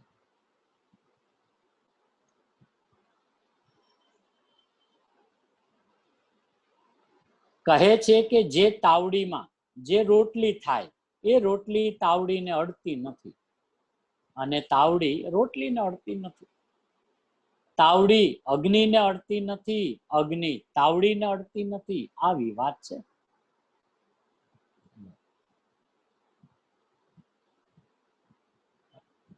હવે તાવડી ને રોટલી એટલે બે વસ્તુ થઈ ગઈ. પછી તાવડી અને અગ્નિ એટલે બે વસ્તુ થઈ ગઈ. હવે બધી જો અગ્નિ હંમેશા અગ્નિમાં જ રહે, તાવડી હંમેશા તાવડીમાં જ રહે, તપેલી હંમેશા તપેલીમાં જ રહે. આને શું લાગે, આ તપેલી અગ્નિ ઉપર મૂકી એટલે ગરમ થઈ ગઈ કે નહીં? જો અત્યાર સુધી કેમ ઠંડી હતી ને, ગેસ ઉપર મૂકી ત્યારે જ કેમ ગરમ થઈ? કે બાપુ એની પણ તાવડી નહીં, અરે આ વાસણનું જે પરિણમન છે પર્યાય એની, એ પણ બદલે નહીં, ઠંડીમાંથી ગરમ ન થાય. તપેલી પહેલા તો એમને પડી હતી ડ્રોવરમાં, ત્યાં સુધી તો ઠંડી હતી, કાઢીને જેવી ગેસ ઉપર મૂકી કેવી ગરમ થઈ ગઈ? અગ્નિને લઈને થઈ ને કે ના, કે તપેલી અગ્નિને અડતી જ નથી. એ તો ગરમ તો થાય છે કે થાય છે ને, પણ એ તપેલીના પોતાના પરમાણુ જે છે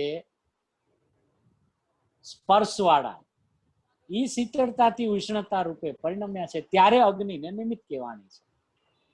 બરાબર. એટલે તાવડીમાં જે રોટલી થાય એ રોટલી તાવડીને અડતી નથી, અને તાવડી રોટલીને અડતી નથી. તાવડી અગ્નિને અડતી નથી, અગ્નિ તાવડીને અડતી નથી. આવી વાત છે. વસ્તુનું સ્વરૂપ જ આ સ્થિતિએ છે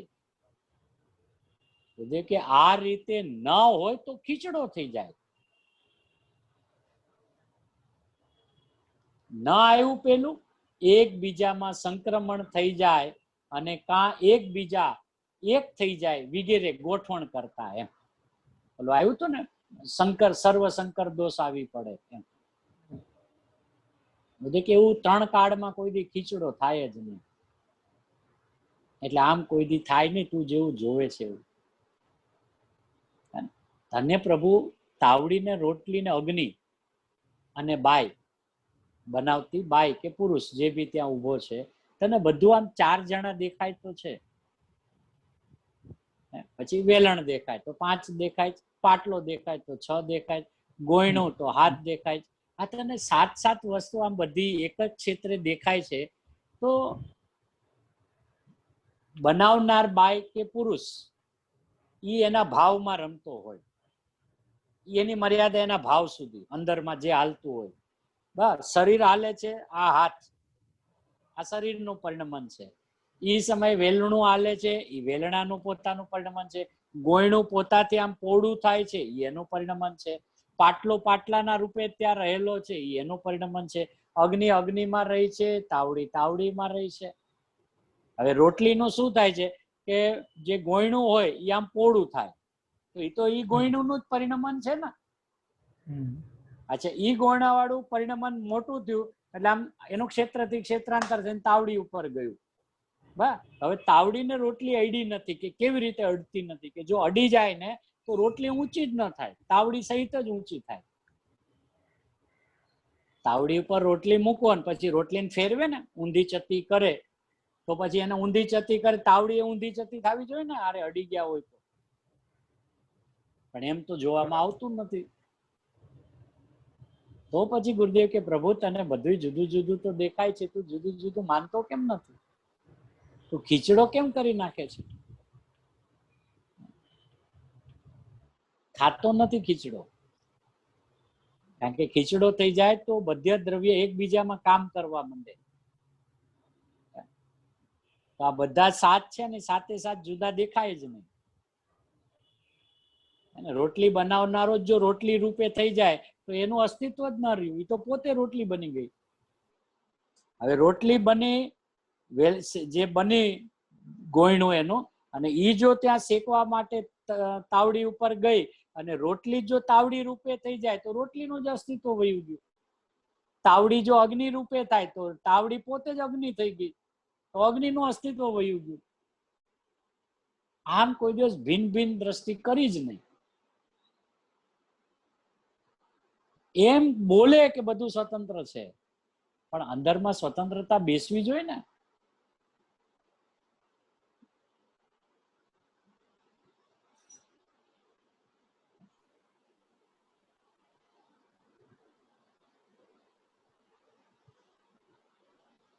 પછી ગુરુદેવ શાસ્ત્ર સામે રાખીને શું કે, જો આને એટલે કે હાથને અડ્યા વિના આ ઊંચું થાય છે. પાછું હાથથી જ ઊંચું કરતા હોય, પાનું ફેરવીને બતાવે ને શાસ્ત્રનું આમ, કે જો આને અડ્યા વિના છે ને પાનું ઊંચું થાય છે. પણ સાહેબ તમે આંગળી આમ કરી પછી પાનાને અડ્યા ને પછી પાનું ઊંચું થયું ને. અમે તો આમ જોઈએ છીએ, તમે કેવી રીતે જોવો છો? કે જો અમે એમ જોઈએ છીએ કે આંગળી છે ને આમ હતી ને આમ થઈ, અને આ પાનું જે આમ પડ્યું હતું ને એ પોતાની શક્તિથી આમ થયું. આ કાગળને અડીને આમ આ ઊંચું થાય છે એમ નથી. એટલે આંગળી આમ કાગળને અડે ને પછી કાગળ ઊંચો થાય છે કે એમ નથી. આંગળી આને અડતી જ નથી. એટલે શાસ્ત્રનું પાનું બતાવીને કીધું કે આ પાનાને શાસ્ત્રને આંગળી અડતી જ નથી અને પાનું ઊંચું થાય છે. આવું છે. હવે એને દયા પાડવી અને બીજાની હિંસા કરવી, અને સત્ય બોલવું અને જૂઠું બોલવું નહીં, ને અને જૂઠું બોલવું ને એ બધી જડની પર્યાયને આત્મા અડતો નથી ને કરે ક્યાંથી? પછી ઘણી વાર કહેતા ને હું તો જે હોય બધું સત્ય કહું. બાપુ પણ એ સત્યના ભાષા વર્ગના છે ને, એ તું બોલી ન શકે. અમે તો બહુ સ્પષ્ટ કહેનારા છીએ, એમ ખોટું લાગે તો ભલે લાગે, પણ અમે તો સાચું હોય ને એ કહી દઈએ. બાપ પણ તું બોલી શકે જ નહીં. સત્ય બોલવું, કોઈ એમ કે હું તો આખો દી ખોટું જ બોલ્યા કરું, બાપુ તું ખોટું ન બોલી શકે.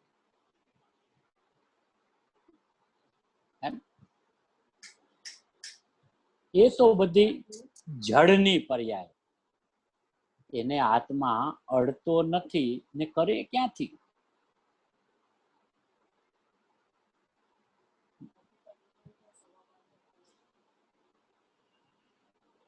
આકરું કામ બહુ.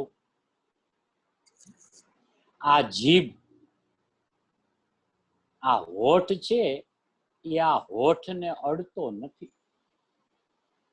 કેમ કે પ્રત્યેક રજકણ પોતાના ગુણ પર્યાયને અડે છે, પણ બીજાના દ્રવ્ય ગુણ પર્યાયને ચુંબતો, અડતો, સ્પર્શતો નથી.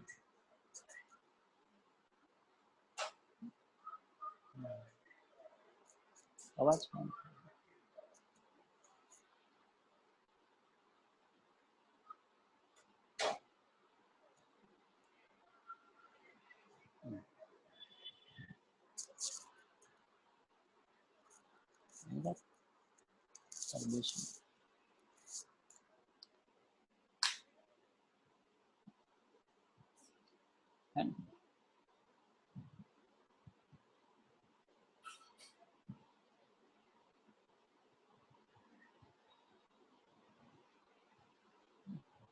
કેટલી બધી ગુરુદેવ એક એક પરમાણુની સ્વતંત્રતાની સ્પષ્ટ વાત કરે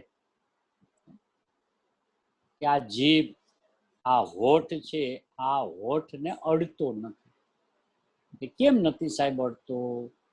કેમ કે પ્રત્યેક રજકણ પોતાના ગુણ પર્યાયને અડે છે, પણ બીજાના દ્રવ્ય ગુણ પર્યાયને તે ચુંબતો, અડતો, સ્પર્શતો નથી. આવું વસ્તુનું સ્વરૂપ છે. વસ્તુ સ્થિતિ આવી છે, અને અનાદિ અનંત આમ જ વસ્તુ સ્થિતિ રહેવાની છે. હવે જ્ઞાનમાં જે રીતે પણ લે, ઊંધું લે તો દુઃખ થશે, જેમ છે એમ જાણીશ તો આનંદમાં રહીશ. પણ ન્યા વસ્તુમાં કાંઈ ફેરફાર નહીં થાય, એ તો જેમ છે એમ જ રહેશે. એ આંગળાને હાથ અડતો નથી ને અવાજ થાય છે, એને આ હાથ અડતો નથી ને અવાજ અંદરથી આવ્યો. એટલે શું ખબર? બધા આમ કરે, આમ છે ને, આમ વગાડે તો તાળી વાગે ને, એને શું લાગ્યું? આ બે હાથ ભેગા થયા એટલે તાળી વાગ્યું. એમ છે જ નહીં. કારણ કે આ હાથ આમાં રહ્યો, આ આમાં રહ્યો ને વચ્ચેથી અવાજ આવ્યો. અવાજ આવ્યો ને, તાળીનો અવાજ આવ્યો, તો અવાજના પરમાણુ છે ને, એ તો અવાજના છે, આના નથી. જેને લાગે બે હાથેથી તાળી પાડો, એમ જો તાળી પાડી ને આમ બે હાથ આમ કર્યા ને એટલે અવાજ આવ્યો, એમ છે નહીં. એ આંગળાને હાથ અડતો નથી ને અવાજ આવે છે, એને હાથ અડતો નથી ને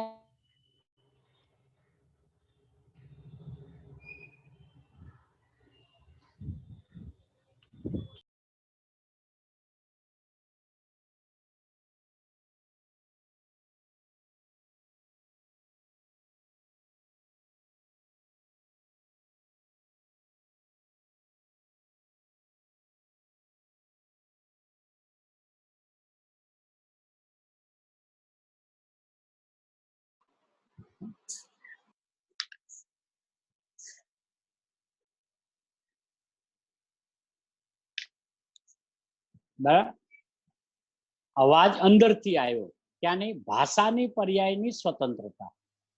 હવે ભાષા પોતાના ગુણ પર્યાયને અડે છે, એમાં આ હાથ પોતાના ગુણ પર્યાયને સ્પર્શે છે, પણ એ ભાષાની પર્યાયને સ્પર્શ કરતા નથી. અને ભાષાની પર્યાયને સ્પર્શે આત્મા એમ નથી કે ભાઈ હું બહુ સારું બોલી શકું છું ને હું સારું ગાઈ શકું છું, કે એમ છે જ નહીં. ભાષાના પરમાણુ જે છે એ જુદા છે, એ આત્મા એને અડતો નથી. અને એ કંઠમાંથી તે સમયના ભાષા વર્ગણાના પરમાણુઓ એ ક્રમથી નીકળે છે. કોઈ કર્કશ નીકળે, કોઈ મીઠો મધુરો અવાજ નીકળે, કોઈ એકદમ શાંત અવાજ નીકળે, કોઈ એકદમ ધડબડાટી કરતો અવાજ નીકળે. તો એને શું લાગે, મારો કંઠ જ એવો છે, પણ તમારે કંઠ જ ન હોય. એ તો ભાષા વર્ગણાના પરમાણુ છે. એમાં આ હાથ પોતાના ગુણ પર્યાયને સ્પર્શે છે, પણ એ ભાષાની પર્યાયને સ્પર્શે આત્મા એમ નથી. ઊનું ધગધગતું પાણી ચામડીને અડતું જ નથી, અને અહીંયા ફોડલા પડે. કે હવે આ કોણ માને, આ કઈ જાતનું? ઊનું ધગધગતું પાણી ચામડીને અડતું જ નથી, અને અહીંયા ફોડલા પડે છે. આ કઈ જાતનું? કે આ તો વિતરાગની કોલેજ છે બાપુ.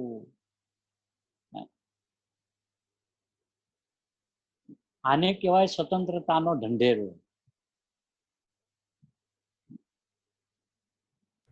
એકદમ સરસ. બાપુ આટલું બધું સમજવું પડશે કે સમજવું પડશે કે કેમ આમ જોઈએ જ છીએ ને. હવે જો આ ઠંડુ પાણી હોય એમાં નાખો, ક્યાં બળતરા થાય છે? અને બાજુમાં ધગધગતું હોય નાખો, જો ફોડલા પડી ગયા કે નહીં? તો પાણીથી પડ્યા કે નહીં? ગરમ પાણીથી. કે પેલા સમજી લો, ગરમ છે ને, ગરમ એ અગ્નિનો સ્વભાવ છે. પાણી છે ને એનો તો શીતળતાનો સ્વભાવ છે. પેલા તને ખબર છે, પાણી અગ્નિ, પાણી કોઈ દી ગરમ ના થાય.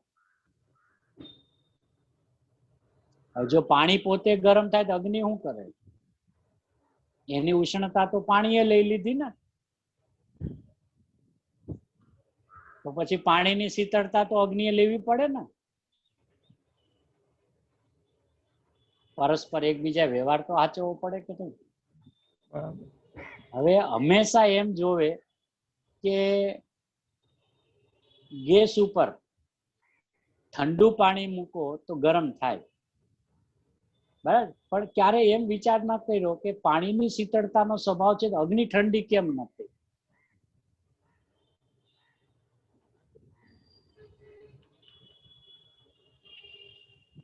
અગ્નિથી જો પાણી ગરમ થતું હોય તો પાણીનો શીતળ સ્વભાવ છે, તો અગ્નિ પણ ઠરી જવી જોઈએ ને.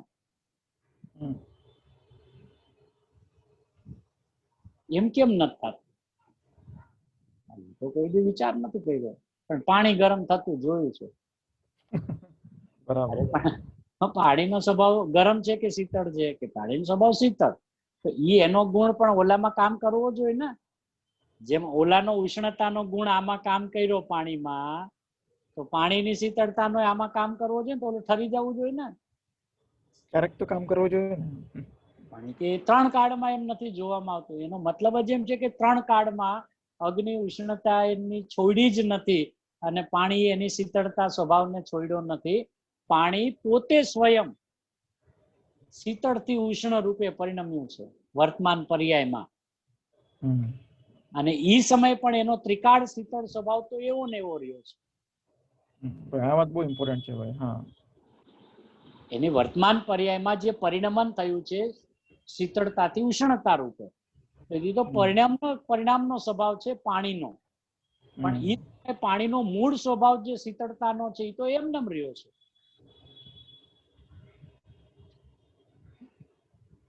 પણ એક એક પદાર્થના ગુણને, એના સ્વભાવને કોઈ દિવસ જોયો જ નહીં, એનો વિચાર જ ન કર્યો કે ગરમ ગરમ પાણી હોય, પાણી ગરમ, અને બાજુમાં અગ્નિ લાગે તો ફટ દઈને પાણી નાખે છે ને એના ઉપર કે ઠારવા માટે. હવે એને પૂછો કે તમે પાણી ગરમ ગરમ અગ્નિમાં કેમ નાખ્યું? પેલા તો પાણીને ઠારવું જોઈએ ને, શીતળ થાય પછી તમે અગ્નિમાં નાખો તો બરાબર છે. તમે તો તપેલું ગરમ હતું ને સીધું નાખ્યું અગ્નિ બાજુમાં, જરાક આમ હળગી તો તમે ઈ સમયે ગરમ પાણીમાં એની શીતળતા કેવી રીતે જોઈ? એટલે અમને ખબર જ છે ને પાણીનો ઠંડો સ્વભાવ છે, એટલે નાખ્યું એટલે ઓલી હલવાઈ ગઈ. એટલે તમને જોતા આવડે છે ને, ઉષ્ણતા વખતે એનો શીતળ સ્વભાવ જોતા આવડે છે ને, એનો મતલબ એમ થયો ને. નહીતર તમારે ફેન ચાલુ કરવો પડે, પેલા પાણી ઠારવું પડે, ફ્રીજમાં 5 મિનિટ મૂકવું પડે, પછી નખાય ને અગ્નિ ઉપર, હાવ ઠંડી થઈ જાય પછી પાણી. ના ના આવે તો આપણને ખબર જ છે ને, અગ્નિને ઠારવા માટે પાણી જ જોઈએ. પણ તને ખબર બાપુ કે પાણીથી અગ્નિ કોઈ દી ઠરી નથી? પાણીથી અગ્નિ ન ઠરે કે 3 કાળમાં ન ઠરે.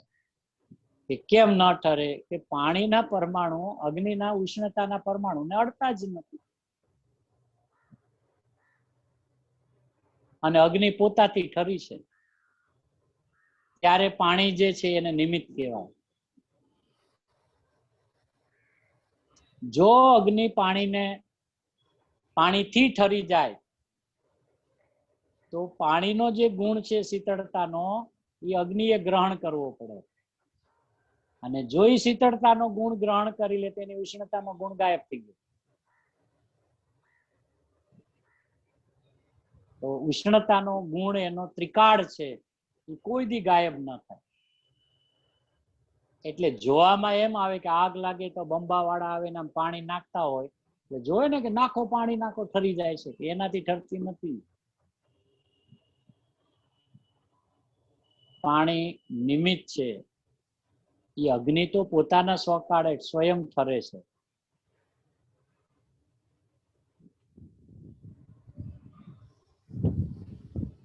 પણ વિચાર નથી કર્યો ને ગુરુદેવ કે આ કઈ જાતનું બધું. ગુરુદેવ કે આ તો વિતરાગની કોલેજ છે બાપુ. અહીંયા તો અણુ અણુની સ્વતંત્રતાના પાઠ ભણાવે છે. તો તારે પણ પ્રભુ તારા જ્ઞાનને એ રીતે તૈયાર કરવું પડશે. ખાલી બોલીને ઉભો થઈ જાય કે આપણને ખબર છે બધું સ્વતંત્ર છે, અને આજે સ્વતંત્રતાનો દિવસ છે. કે આજે નથી, અનાદિ અનંત સ્વતંત્રતાનો જ દિવસ છે. આજનો નહીં, અનાદિનો સ્વતંત્રતાના દિવસો છે. બરાબર બરાબર. કયું દ્રવ્ય ક્યારે ભેળ્યું છે કે એ પરાધીન થઈ ગયું કે સ્વતંત્ર થાય? પ્રથમથી જ બધા સ્વતંત્ર રહેલા છે, તો એનો મતલબ બધા રોજ સ્વતંત્રતાનો દિવસ છે, અનાદિ અનંત. ઈ તો વિશ્વની સુંદરતા છે કે કોઈ એકબીજામાં ભેળ્યું નથી, એનો મતલબ જ બધા સ્વતંત્ર છે.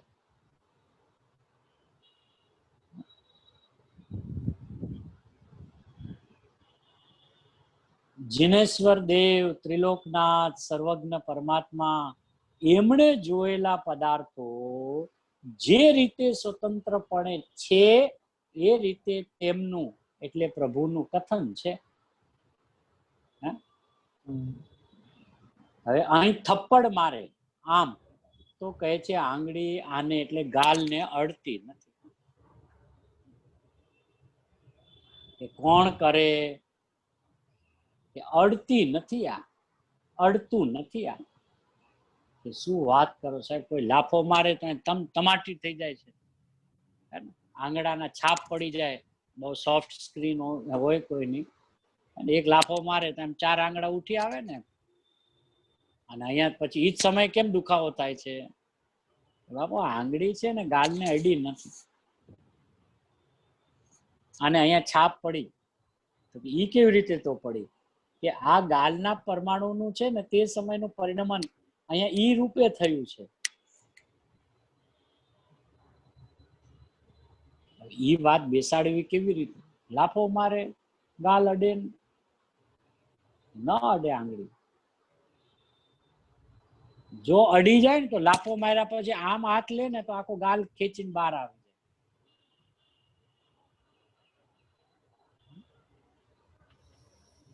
બધું કે આ થપ્પડ મારે આમ તો કહે છે આંગળી આને એટલે ગાલને અડતી નથી.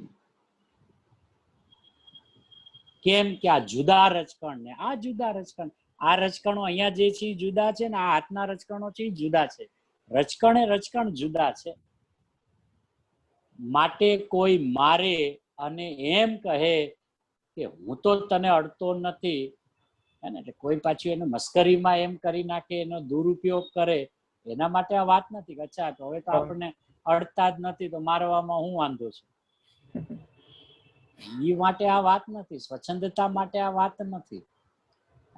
અને એમ કહે અને માટે કોઈ મારે અને એમ કહે કે હું તો એને અડતો નથી, પણ એલા મારવાનો ભાવ તે કર્યો, મારવાનો ભાવ તો તે કર્યો ને, એમાં તને એમ થયું કે હું આને આમ કરું, એ જ મિથ્યાત્વ ભાવ છે. એ મિથ્યાત્વ ભાવનું દુઃખ છે. તને લાગે કે મને માર્યું એનો દુઃખ છે, ઓલાને એમ લાગ્યું કે મેં આને માર્યો એનો મને આનંદ છે, કે આનંદ નથી, તને દુઃખ છે. કારણ કે મિથ્યાત્વ ઊભું કર્યું. એમાં શું મિથ્યાત્વ કર્યું કે હાથ ઉપડ્યો, ગાલ સુધી પહોંચ્યો, ગાલને અડ્યો નહીં, અને અહીંયા છાપ પડી ગઈ, અહીંયા આનું પરિણમન બદલાઈ ગયું પોતાથી સ્વયં ગાલનું. એટલે આજે અત્યારે નોર્મલ ગાલ દેખાય છે, પછી અહીંયા માર્યું જોરથી, એને લાગે કે અહીંયા બહુ દુખવા માંડ્યું એમ. તો અહીંયા દુખાવાના પરમાણુમાં જે ફેરફાર થયો ને વેદનની અંદરમાં, આ પરમાણુમાં આટલા જગ્યા ઉપર, તો આને લાગ્યું આનાથી થયું. આનાથી થયું જ નથી, આનું પરિણમન બદલાણું છે.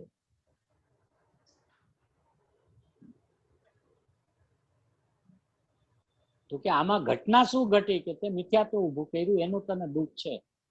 માર્યું એને પણ અને માર ખાધો એને પણ.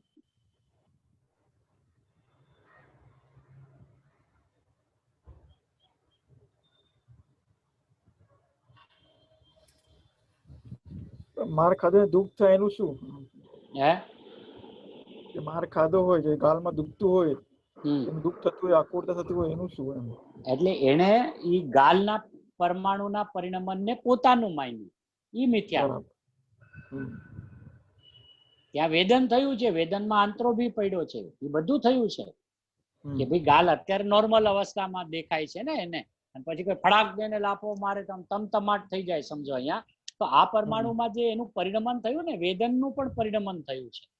હવે થયું છે આમાં જણાણું છે જ્ઞાનમાં જાણીને એમ કે છે મને થયું, ઈ એનું મિથ્યાત્વ. એટલે વેદનની પણ સ્વતંત્રતા છે, એ ખ્યાલમાં નથી આવતી જ્ઞાનમાં. હા, કે ગાલનું જે વેદન થયું છે, એ ગાલમાં થયું છે, શરીરમાં થયું છે, જણાણું છે મારા જ્ઞાનમાં, જાણ્યું છે મેં, અને એ જાણનારો હું છું એવા ભાવમાં ન રહ્યો, એમ ન જાણ્યું, ઈ મિથ્યાત્વ છે.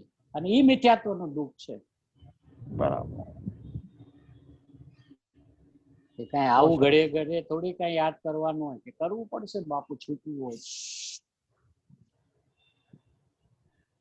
આવું કોઈ મારે ત્યારે ભેદનાન કરવા બેહવાનું કે ના, પહેલેથી જ જ્ઞાનને તૈયાર કર, કે એ સમય તારે ભેદનાન ન કરવું પડે, તને બધું જુદું જુદું જ દેખાય. ત્યારે ભેદનાન કરવા બેસીસ તો ભેદનાન તને જવાબ નહીં આપે. ત્યારે તો આકુરતા બહુ હશે એટલે તું ભેદનાન જ નહીં કરી શકે. અત્યારે નથી ને તો આ બધું સમજી લે શાંતિથી, અને જ્ઞાનને ફાટ તૈયાર કર, કે ગમે સ્થિતિમાં જ્ઞાન ઈ જ સમય આવીને આમ ઊભું રહે, હાજર થાય કે આમ છે. ત્યારે ભેદ જ્ઞાન ન કરવા બેસાય, ત્યારે ભિન્ન જ્ઞાન કરવાનું, ભેદ નહીં કરવાનું.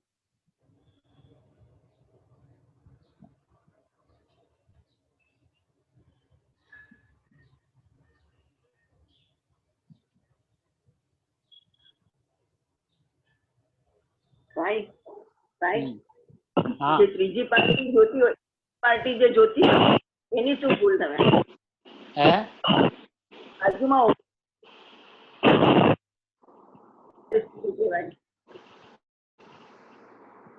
અવાજ નથી આવતો. એટલે બેન એમ પૂછે છે કે સમજો બે જણ વચ્ચે કઈ થતું હોય આવું તો ત્રીજો પર્સન જોવે એમાં શું ભૂલ કરે છે? હા, એટલે ઈ પણ ઈ જ ભૂલ કરે છે ને, આને માર્યું. હવે એ એક તરફ એને એક જીવ પ્રત્યે દ્વેષ ચાલે છે, એક જીવ પ્રત્યે રાગ ચાલે છે, અને એને મારવાનું જે પરિણમન થયું છે ભાવ, એ જીવનો ભાવ છે, એ જીવે ઉભો કર્યો છે, મારે આને મારવો છે, તો ઈ ભાવ ઈ જીવનો છે, ઈ ભાવ ઈ એનું એને દુઃખ પણ છે, પણ ઈ સમજતો નથી એ સમયે. હવે એમાં એક તો પોતે મિથ્યાત્વનો ભાવ ઉભો કર્યો છે, એનો દુઃખ છે, એ તો સમજતો નથી. ઉપરાંત એને એમ પોતાના જ્ઞાનમાં ભેળસેળ કરી કે હાથ મેં ઉપાડ્યો, મેં એને માર્યો. પણ હાથ જુદો છે બાપુ, તું જુદો છે, અંદર બે વસ્તુ જુદી છે. હવે આ એમ સમજે પણ મેં ક્રોધ કર્યો તો જ તમે માર્યું ને, એમ કે બાપુ એ બધું પરિણમન જુદું જુદું છે. ક્રોધ જીવને થાય તો એની મર્યાદા એના ક્રોધના પરિણામ સુધી જ છે. એનો ક્રોધ છે ને હાથ ઉપર ફેલાય નહીં. એ ક્રોધનું પરિણમન કઈ હાથમાં પ્રસરી ન જાય. હાથનું એ સમયનું સ્વતંત્ર પરિણમન છે, કારણ કે બધા દ્રવ્ય પરિણમનશીલ છે. એને ખ્યાલ નથી આવતો. એટલે એ દરેક વાત પોતાના પરિણમનની છાપ, એની ઇમ્પ્રેશન બીજા દ્રવ્યમાં જોવે છે. મારાથી રહેવાનું નહીં, મને બહુ ક્રોધ આવ્યો એટલે હાથ ઉપડી ગયો. પણ બાપુ તને ક્રોધ આવ્યો એ વાત સાચી છે, પણ એની મર્યાદા ક્રોધ સુધી જ હતી.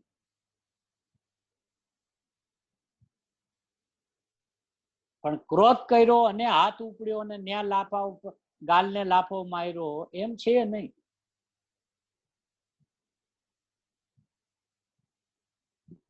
સાચી વાત છે ભાઈ.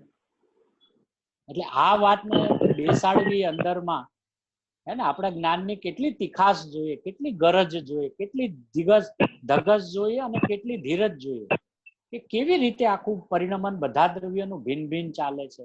હું કેમ દરેક વાતે વાતે ભેળસેળ કરી નાખું છું.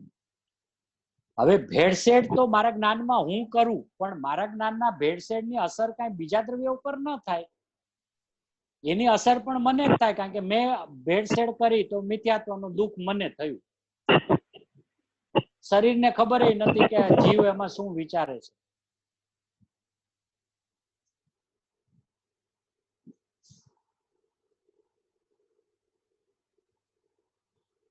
એટલે સ્વતંત્રતાના પાઠ ઘણા ઊંડા છે, અને એમ ખાલી સરળ ભાષામાં આવી જાય કે બધું સ્વતંત્ર છે, એમ સ્વતંત્ર છે એ વાત સાચી છે, પણ અંદરમાં ભાવ ભાષણમાં આવવું જોઈએ ને, કે કઈ રીતે દરેક દ્રવ્યનું એક જ સમયમાં 6 દ્રવ્ય પરિણમે છે. આ તો આપણે પહેલેથી ભણ્યા કે 6 દ્રવ્યમાં ઉત્પાદય ધ્રુવયુક્તમ સત બધા દ્રવ્યનું સ્વરૂપ છે. તો દરેક દ્રવ્યમાં સમય સમય પલટવું થયા કરે છે કે નહીં? તો પછી આ હાથ અહીંયા હતો અને હાથ આમ થયો, તો આ હાથનું પોતાનું જ બીજા સમયનું પરિણમન આમથી આમ થવાનું છે ને. બરાબર. કારણ કે એક જ સમયમાં 6 દ્રવ્ય પરિણમે છે. જીવ જીવમાં રહીને પરિણમે છે, પૂતગલ પૂતગલમાં રહીને પરિણમે છે, ધર્મ ધર્મમાં, આકાશ આકાશમાં, કાળ કાળમાં. તો બધા દ્રવ્યો તો પરિણમે છે એક જ સમયે. તો પછી બધાના પરિણમનને હું મારું કેમ સમજુ છું? મારી મર્યાદા તો મારા પરિણામ સુધીની હતી કે ભાઈ મેં બહુ જાણવા સુધીની મારી મર્યાદા હતી. બસ મારી મર્યાદા તો આ જાણન સ્વભાવ સુધીની જ છે. પછી તો રાગને પણ મિથ્યાત્વમાં એટલે કે વિપરીતતામાં લઈ ગયા, વિભાવમાં એટલે તો લઈ ગયા. અને થયેલા રાગને મારો માનવો, એવી રીતે થયેલા ક્રોધને મારો માનવો, એ પણ તો મિથ્યાત્વ જ છે ને. મને બહુ ક્રોધ આવી ગયો, મારાથી પછી સહન ન થયું, તો બાપુ પણ તારે ક્રોધ જ ન હોય, તારું તો જ્ઞાન હોય.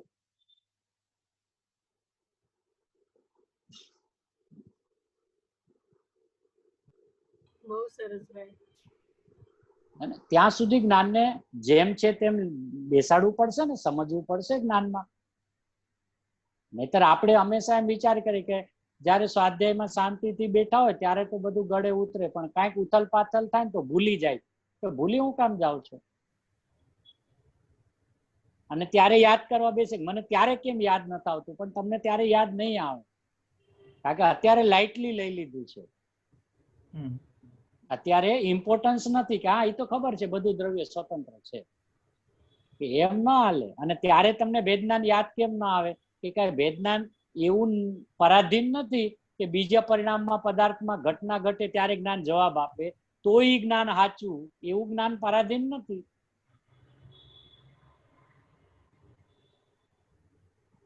ત્યારે મને યાદ ન આવ્યું, પણ તમને હું કામ ન યાદ આવ્યું ઈ કયો ને. કે જ્યારે તમને ઈ ઘટના નહોતી ઘટી એની પૂર્વમાં તમને જે જ્ઞાન ચાલતું હતું ને ત્યારે જ્ઞાનની મહિમા નહોતી એટલે યાદ ન આવે. એટલે ભાઈ આ યાદ આવે એવી વસ્તુ નથી. આ યાદ એટલે ધ્યાનમાં રહેવી એટલે હર સમય એવી વસ્તુ છે એમ સ્વતંત્રતા. એટલે જ્ઞાનને ઘૂંટવું હોય તો જ્ઞાન હર સમય યાદ આવે ને. અરે હું તો જાણનારો. ઈ તો ઈ સમય પછી ભૂલવા માટે એમ કે અરે હવે તો જે થવાનું હતું થઈ ગયું ને આપણે તો જાણનારા છીએ, એમ ના હાલે. એમ લઈ લ્યો, એમ લઈ લેવાનું. આપણે એમ લઈ લેવાથી આકુરતા નહીં જાય. ભલે લઈ લ્યો તમે, આકુરતા નહીં જાય.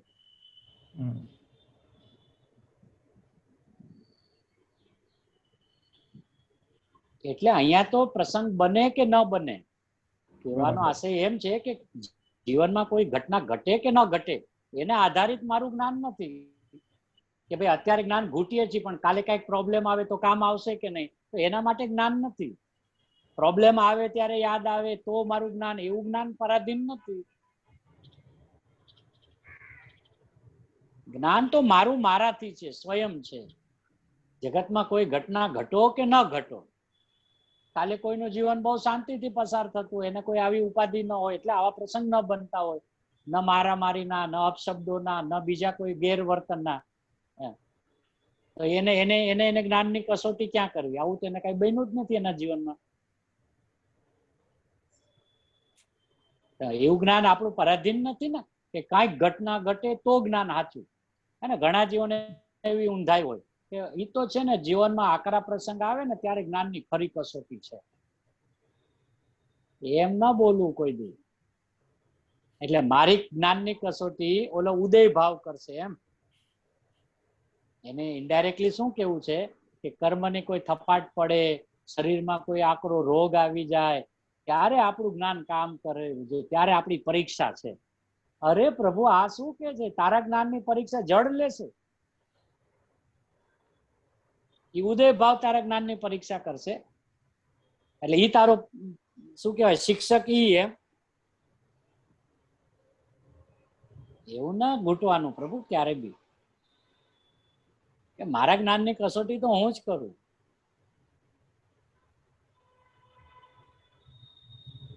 બીજા દ્રવ્યોમાં તાકાત નથી મારા જ્ઞાનનું માપદંડ કાઢે, અને એમાં હું ટકી રહું ને એમાં મને ક્ષમતા રહે તો સાચું. લે તો સાચું એમ. એટલે બીજા દ્રવ્યોમાં કઈ થાય અને મારું જ્ઞાન તો અજ્ઞાન સાચું એમ. એવું જ્ઞાન પરાધીન છે આપણું. પાંગળો છે એવું પાંગળો નથી હું. એ તો ના જ પાડી ગુરુદેવ પહેલા જ કહી દીધું કે આત્મા એ કર્મના ઉદયને, જળની દશાને આત્મા અડતોય નથી. અને અહીંયા કીધું ને સ્વતંત્ર અને પરના આલંબન વિના જેનું રહેવું, ટકવું, પોતાના ધર્મ અને ગુણ પર્યાયમાં ચુંબીને રહે છે.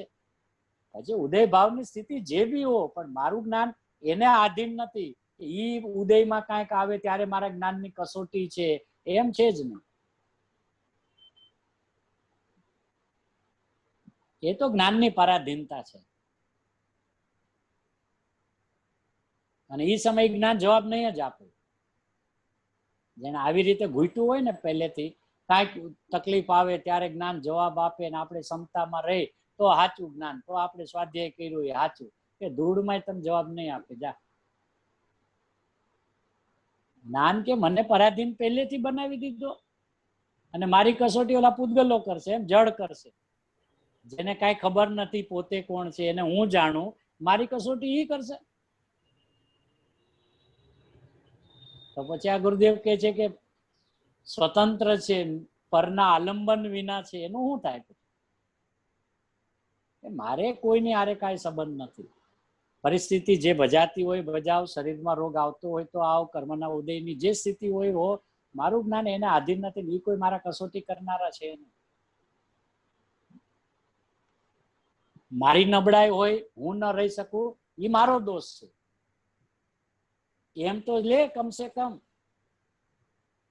એ સમયે હું ન રહી શક્યો તો એ મારો અપરાધ છે, એ મારો દોષ છે, એ મારી કમજોરી છે. એમ છે જ નહીં. બહુ શરીરમાં રોગ હમણાં ઘેરાણો છે એટલે મારો ઉપયોગ ત્યાં રહેતો જ નથી, એમ છે જ નહીં. એ મારી કમજોરી છે એટલું તો એક્સેપ્ટ કર, તો જ્ઞાન જવાબ આપશે. અરે રોગનું શું છે એમાં, કર્મના ઉદયનું શું છે એમાં? તો જ્ઞાનને ખીલવાનો અવકાશ પણ છે, નહીં તો જ્ઞાન જવાબ નહીં આપે.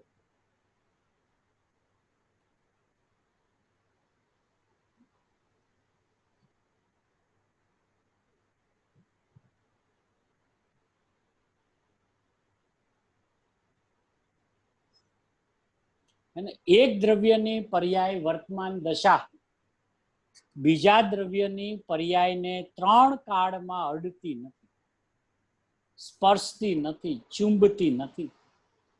કે અડે તો 2 પર્યાય એક થઈ જાય, આ 2 પર્યાય છે એ એક પર્યાય બીજા પર્યાય રૂપે થઈ જાય. આવું તત્વ છે. અને હવે બધે કે છે, પછી શું કે છે અંદર જુઓ, છે અંદર જુઓ.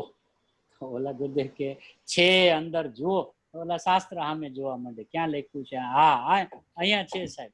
બધે કે ન્યા નથી કેતો, એ તો ન્યા છે, એ તો મને ખબર છે. આમ છે અંદર જુઓ, અંદર જુઓ, આમ છે ભાઈ. આ એક લીટીમાં બધું હમાણું છે.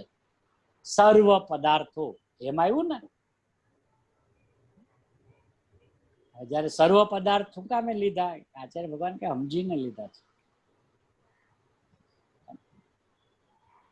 કે બધા દ્રવ્યની આવી સુંદર વ્યવસ્થા છે, સ્વતંત્ર વ્યવસ્થા છે, પરિપૂર્ણ વ્યવસ્થા છે.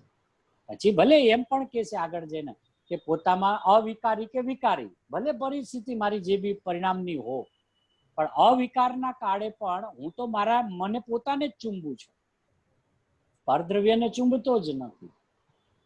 વિકારના પરિણામમાં, અવિકારમાં તો પ્રશ્ન જ નથી, તો સ્વભાવ જ છે. પણ એમ કે મારા વિકારના પરિણામ થયા હોય ત્યારે હું કોઈ બીજા દ્રવ્યને અડું કે નહીં, કે ત્યારે અડતો નથી. ત્યારે મને ખાલી વિકારનો ભાવ ઉત્પન્ન થયો છે, બસ મારી મર્યાદા અહીંયા સુધીની છે.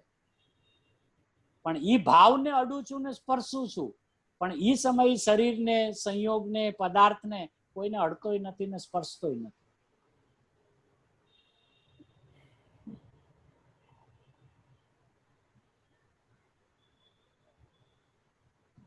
આવો સિદ્ધાંત, આવી સ્વતંત્રતાની વાત, આવી પરિપૂર્ણતાની વાત જિનેન્દ્ર પરમાત્માની ઓમ ધ્વનિની અંદરમાં નિરંતર આવે છે. સ્વતંત્રતાનો ઢંઢેરો પીટે છે. ગુરુદેવી સ્વતંત્રતાની વાત અસંખ્ય અબજો વર્ષો સુધી પ્રત્યક્ષ સિમંદર પરમાત્માના સમોસરણમાં દિવ્ય દેશના સાંભળી છે. અને ભરત ક્ષેત્રની અંદરમાં આવીને પણ આ સ્વતંત્રતાનો ઢંઢેરો પીટ્યો છે. હે ને, કણ કણની, અણુ અણુની, પરમાણુ પરમાણુની, જીવ જીવ દ્રવ્યની બધાની સ્વતંત્રતા એટલી બધી આમ અણીશુદ્ધ રીતે આપણને બતાવી દીધી શબ્દોની અંદરમાં, કે આપણા ભાવની અંદરમાં સીધી રમતી થાય અને પોતે પણ અંદરમાંથી આનંદિત થઈને ઉછળી પડે કે પ્રભુ આનું નામ સ્વતંત્રતાનો દિવસ કહેવાય, કે પ્રભુ આનું નામ સ્વતંત્રતા છે. અને આ સ્વતંત્રતા ક્યારની છે? કે આ અનાદિ અનંત છે. એટલે તારે તું જ્યારે તને આ ભાવ ખ્યાલમાં આવે એ દિવસે તારો સ્વતંત્રતાનો દિવસ છે. આવી સ્વભાવની અણમોલી વાત, પરિપૂર્ણ વાત જિનેન્દ્ર પરમાત્માના દિવ્ય ધ્વનિમાં, ગણધર પરમાત્માના જ્ઞાનની અંદરમાં, અને એમણે ભાવથી જે આ સૂત્રોની રચના શાસ્ત્રમાં કરી છે, એ સૂત્રની અંદરમાં જે ઊંડપ ભરી છે, ગંભીરતા ભરી છે, એ ગુરુદેવશ્રીએ જે રીતે સ્પષ્ટ કરી છે, એવો જ આપણો પરિપૂર્ણ સ્વભાવ આપણા સૌ કોઈના જ્ઞાન સિદ્ધાંતમાં રહો, એ જ મંગલમય ભાવના.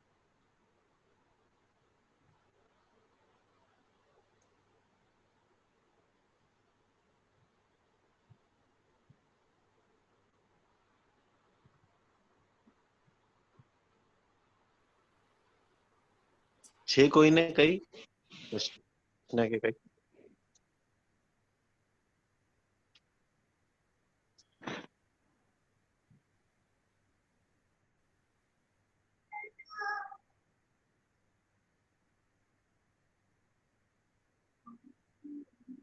જય લઉં છું ભાઈ. હા લઈ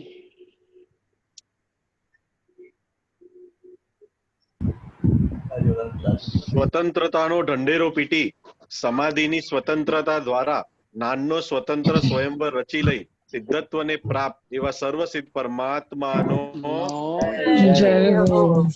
જય હો. છેલ્લામાં છેલ્લા સ્વરૂપ સંબંધી શુભ વિકલ્પોની પરાધીનતા છોડાવી લખલૂટ જ્ઞાન સામ્રાજ્યથી ભરેલ ચૈતન્ય આત્મ સ્વરાજ અપાવનાર અતિ અવલૌકિક એવા સર્વ અરિયંત પરમાત્માનો જય હો. જીવ સ્વરૂપની સ્વતંત્રતાની પરાકાષ્ઠા બતાવી ભવ્યોને ભવભ્રમણથી તારી લેતા પરમ સત પૂજ્ય શ્રી જીનવાણી માતનો જય હો. નાયક દેવ તરફના જોરપૂર્વક નિર્વિકલ્પ સ્વરૂપની સ્થિરતારૂપ સમાધિની સ્વતંત્રતાને પ્રાપ્ત એવા સર્વ આચાર્ય ભગવંતોનો જ્ઞાન જ્ઞેય જ્ઞાતાપણે વસ્તુને અભેદ બતાવી વસ્તુની પરિપૂર્ણતા બતાવનાર સ્વતંત્રતાના મહાનાયક ગરજતા નાયક પૂજ્ય શ્રી કહાન ગુરુદેવનો અન્ય ગુણોના હસ્તક્ષેપ વગર દરેક ગુણોનું પરિણમન સ્વતંત્ર બતાવનાર પૂજ્ય શ્રી ભગવતી માતનો આત્મદશામાં સતની સ્થાપના દ્વારા મોક્ષનો સ્વતંત્ર માર્ગ બતાવનાર એકમાત્ર શાશ્વત વિતરાગ દિગંબર જૈન ધર્મનો જય જીનેન્દ્રભાઈ. ભાઈ બહુ સરસ બોલાવી. જય જીનેન્દ્રભાઈ. જય જીનેન્દ્રભાઈ. જય જીનેન્દ્ર બધાને. આ જય પારુલબેને લખેલી છે. પારુલબેન કપાસીએ ભાઈના સ્વાધ્યાયમાંથી ઉતારેલી હતી લાસ્ટ યર.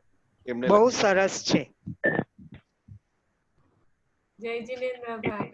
જય જીનેન્દ્ર. જય જીનેન્દ્રભાઈ. જય જીનેન્દ્ર. આજે સાંજના સ્વાધ્યાય છે.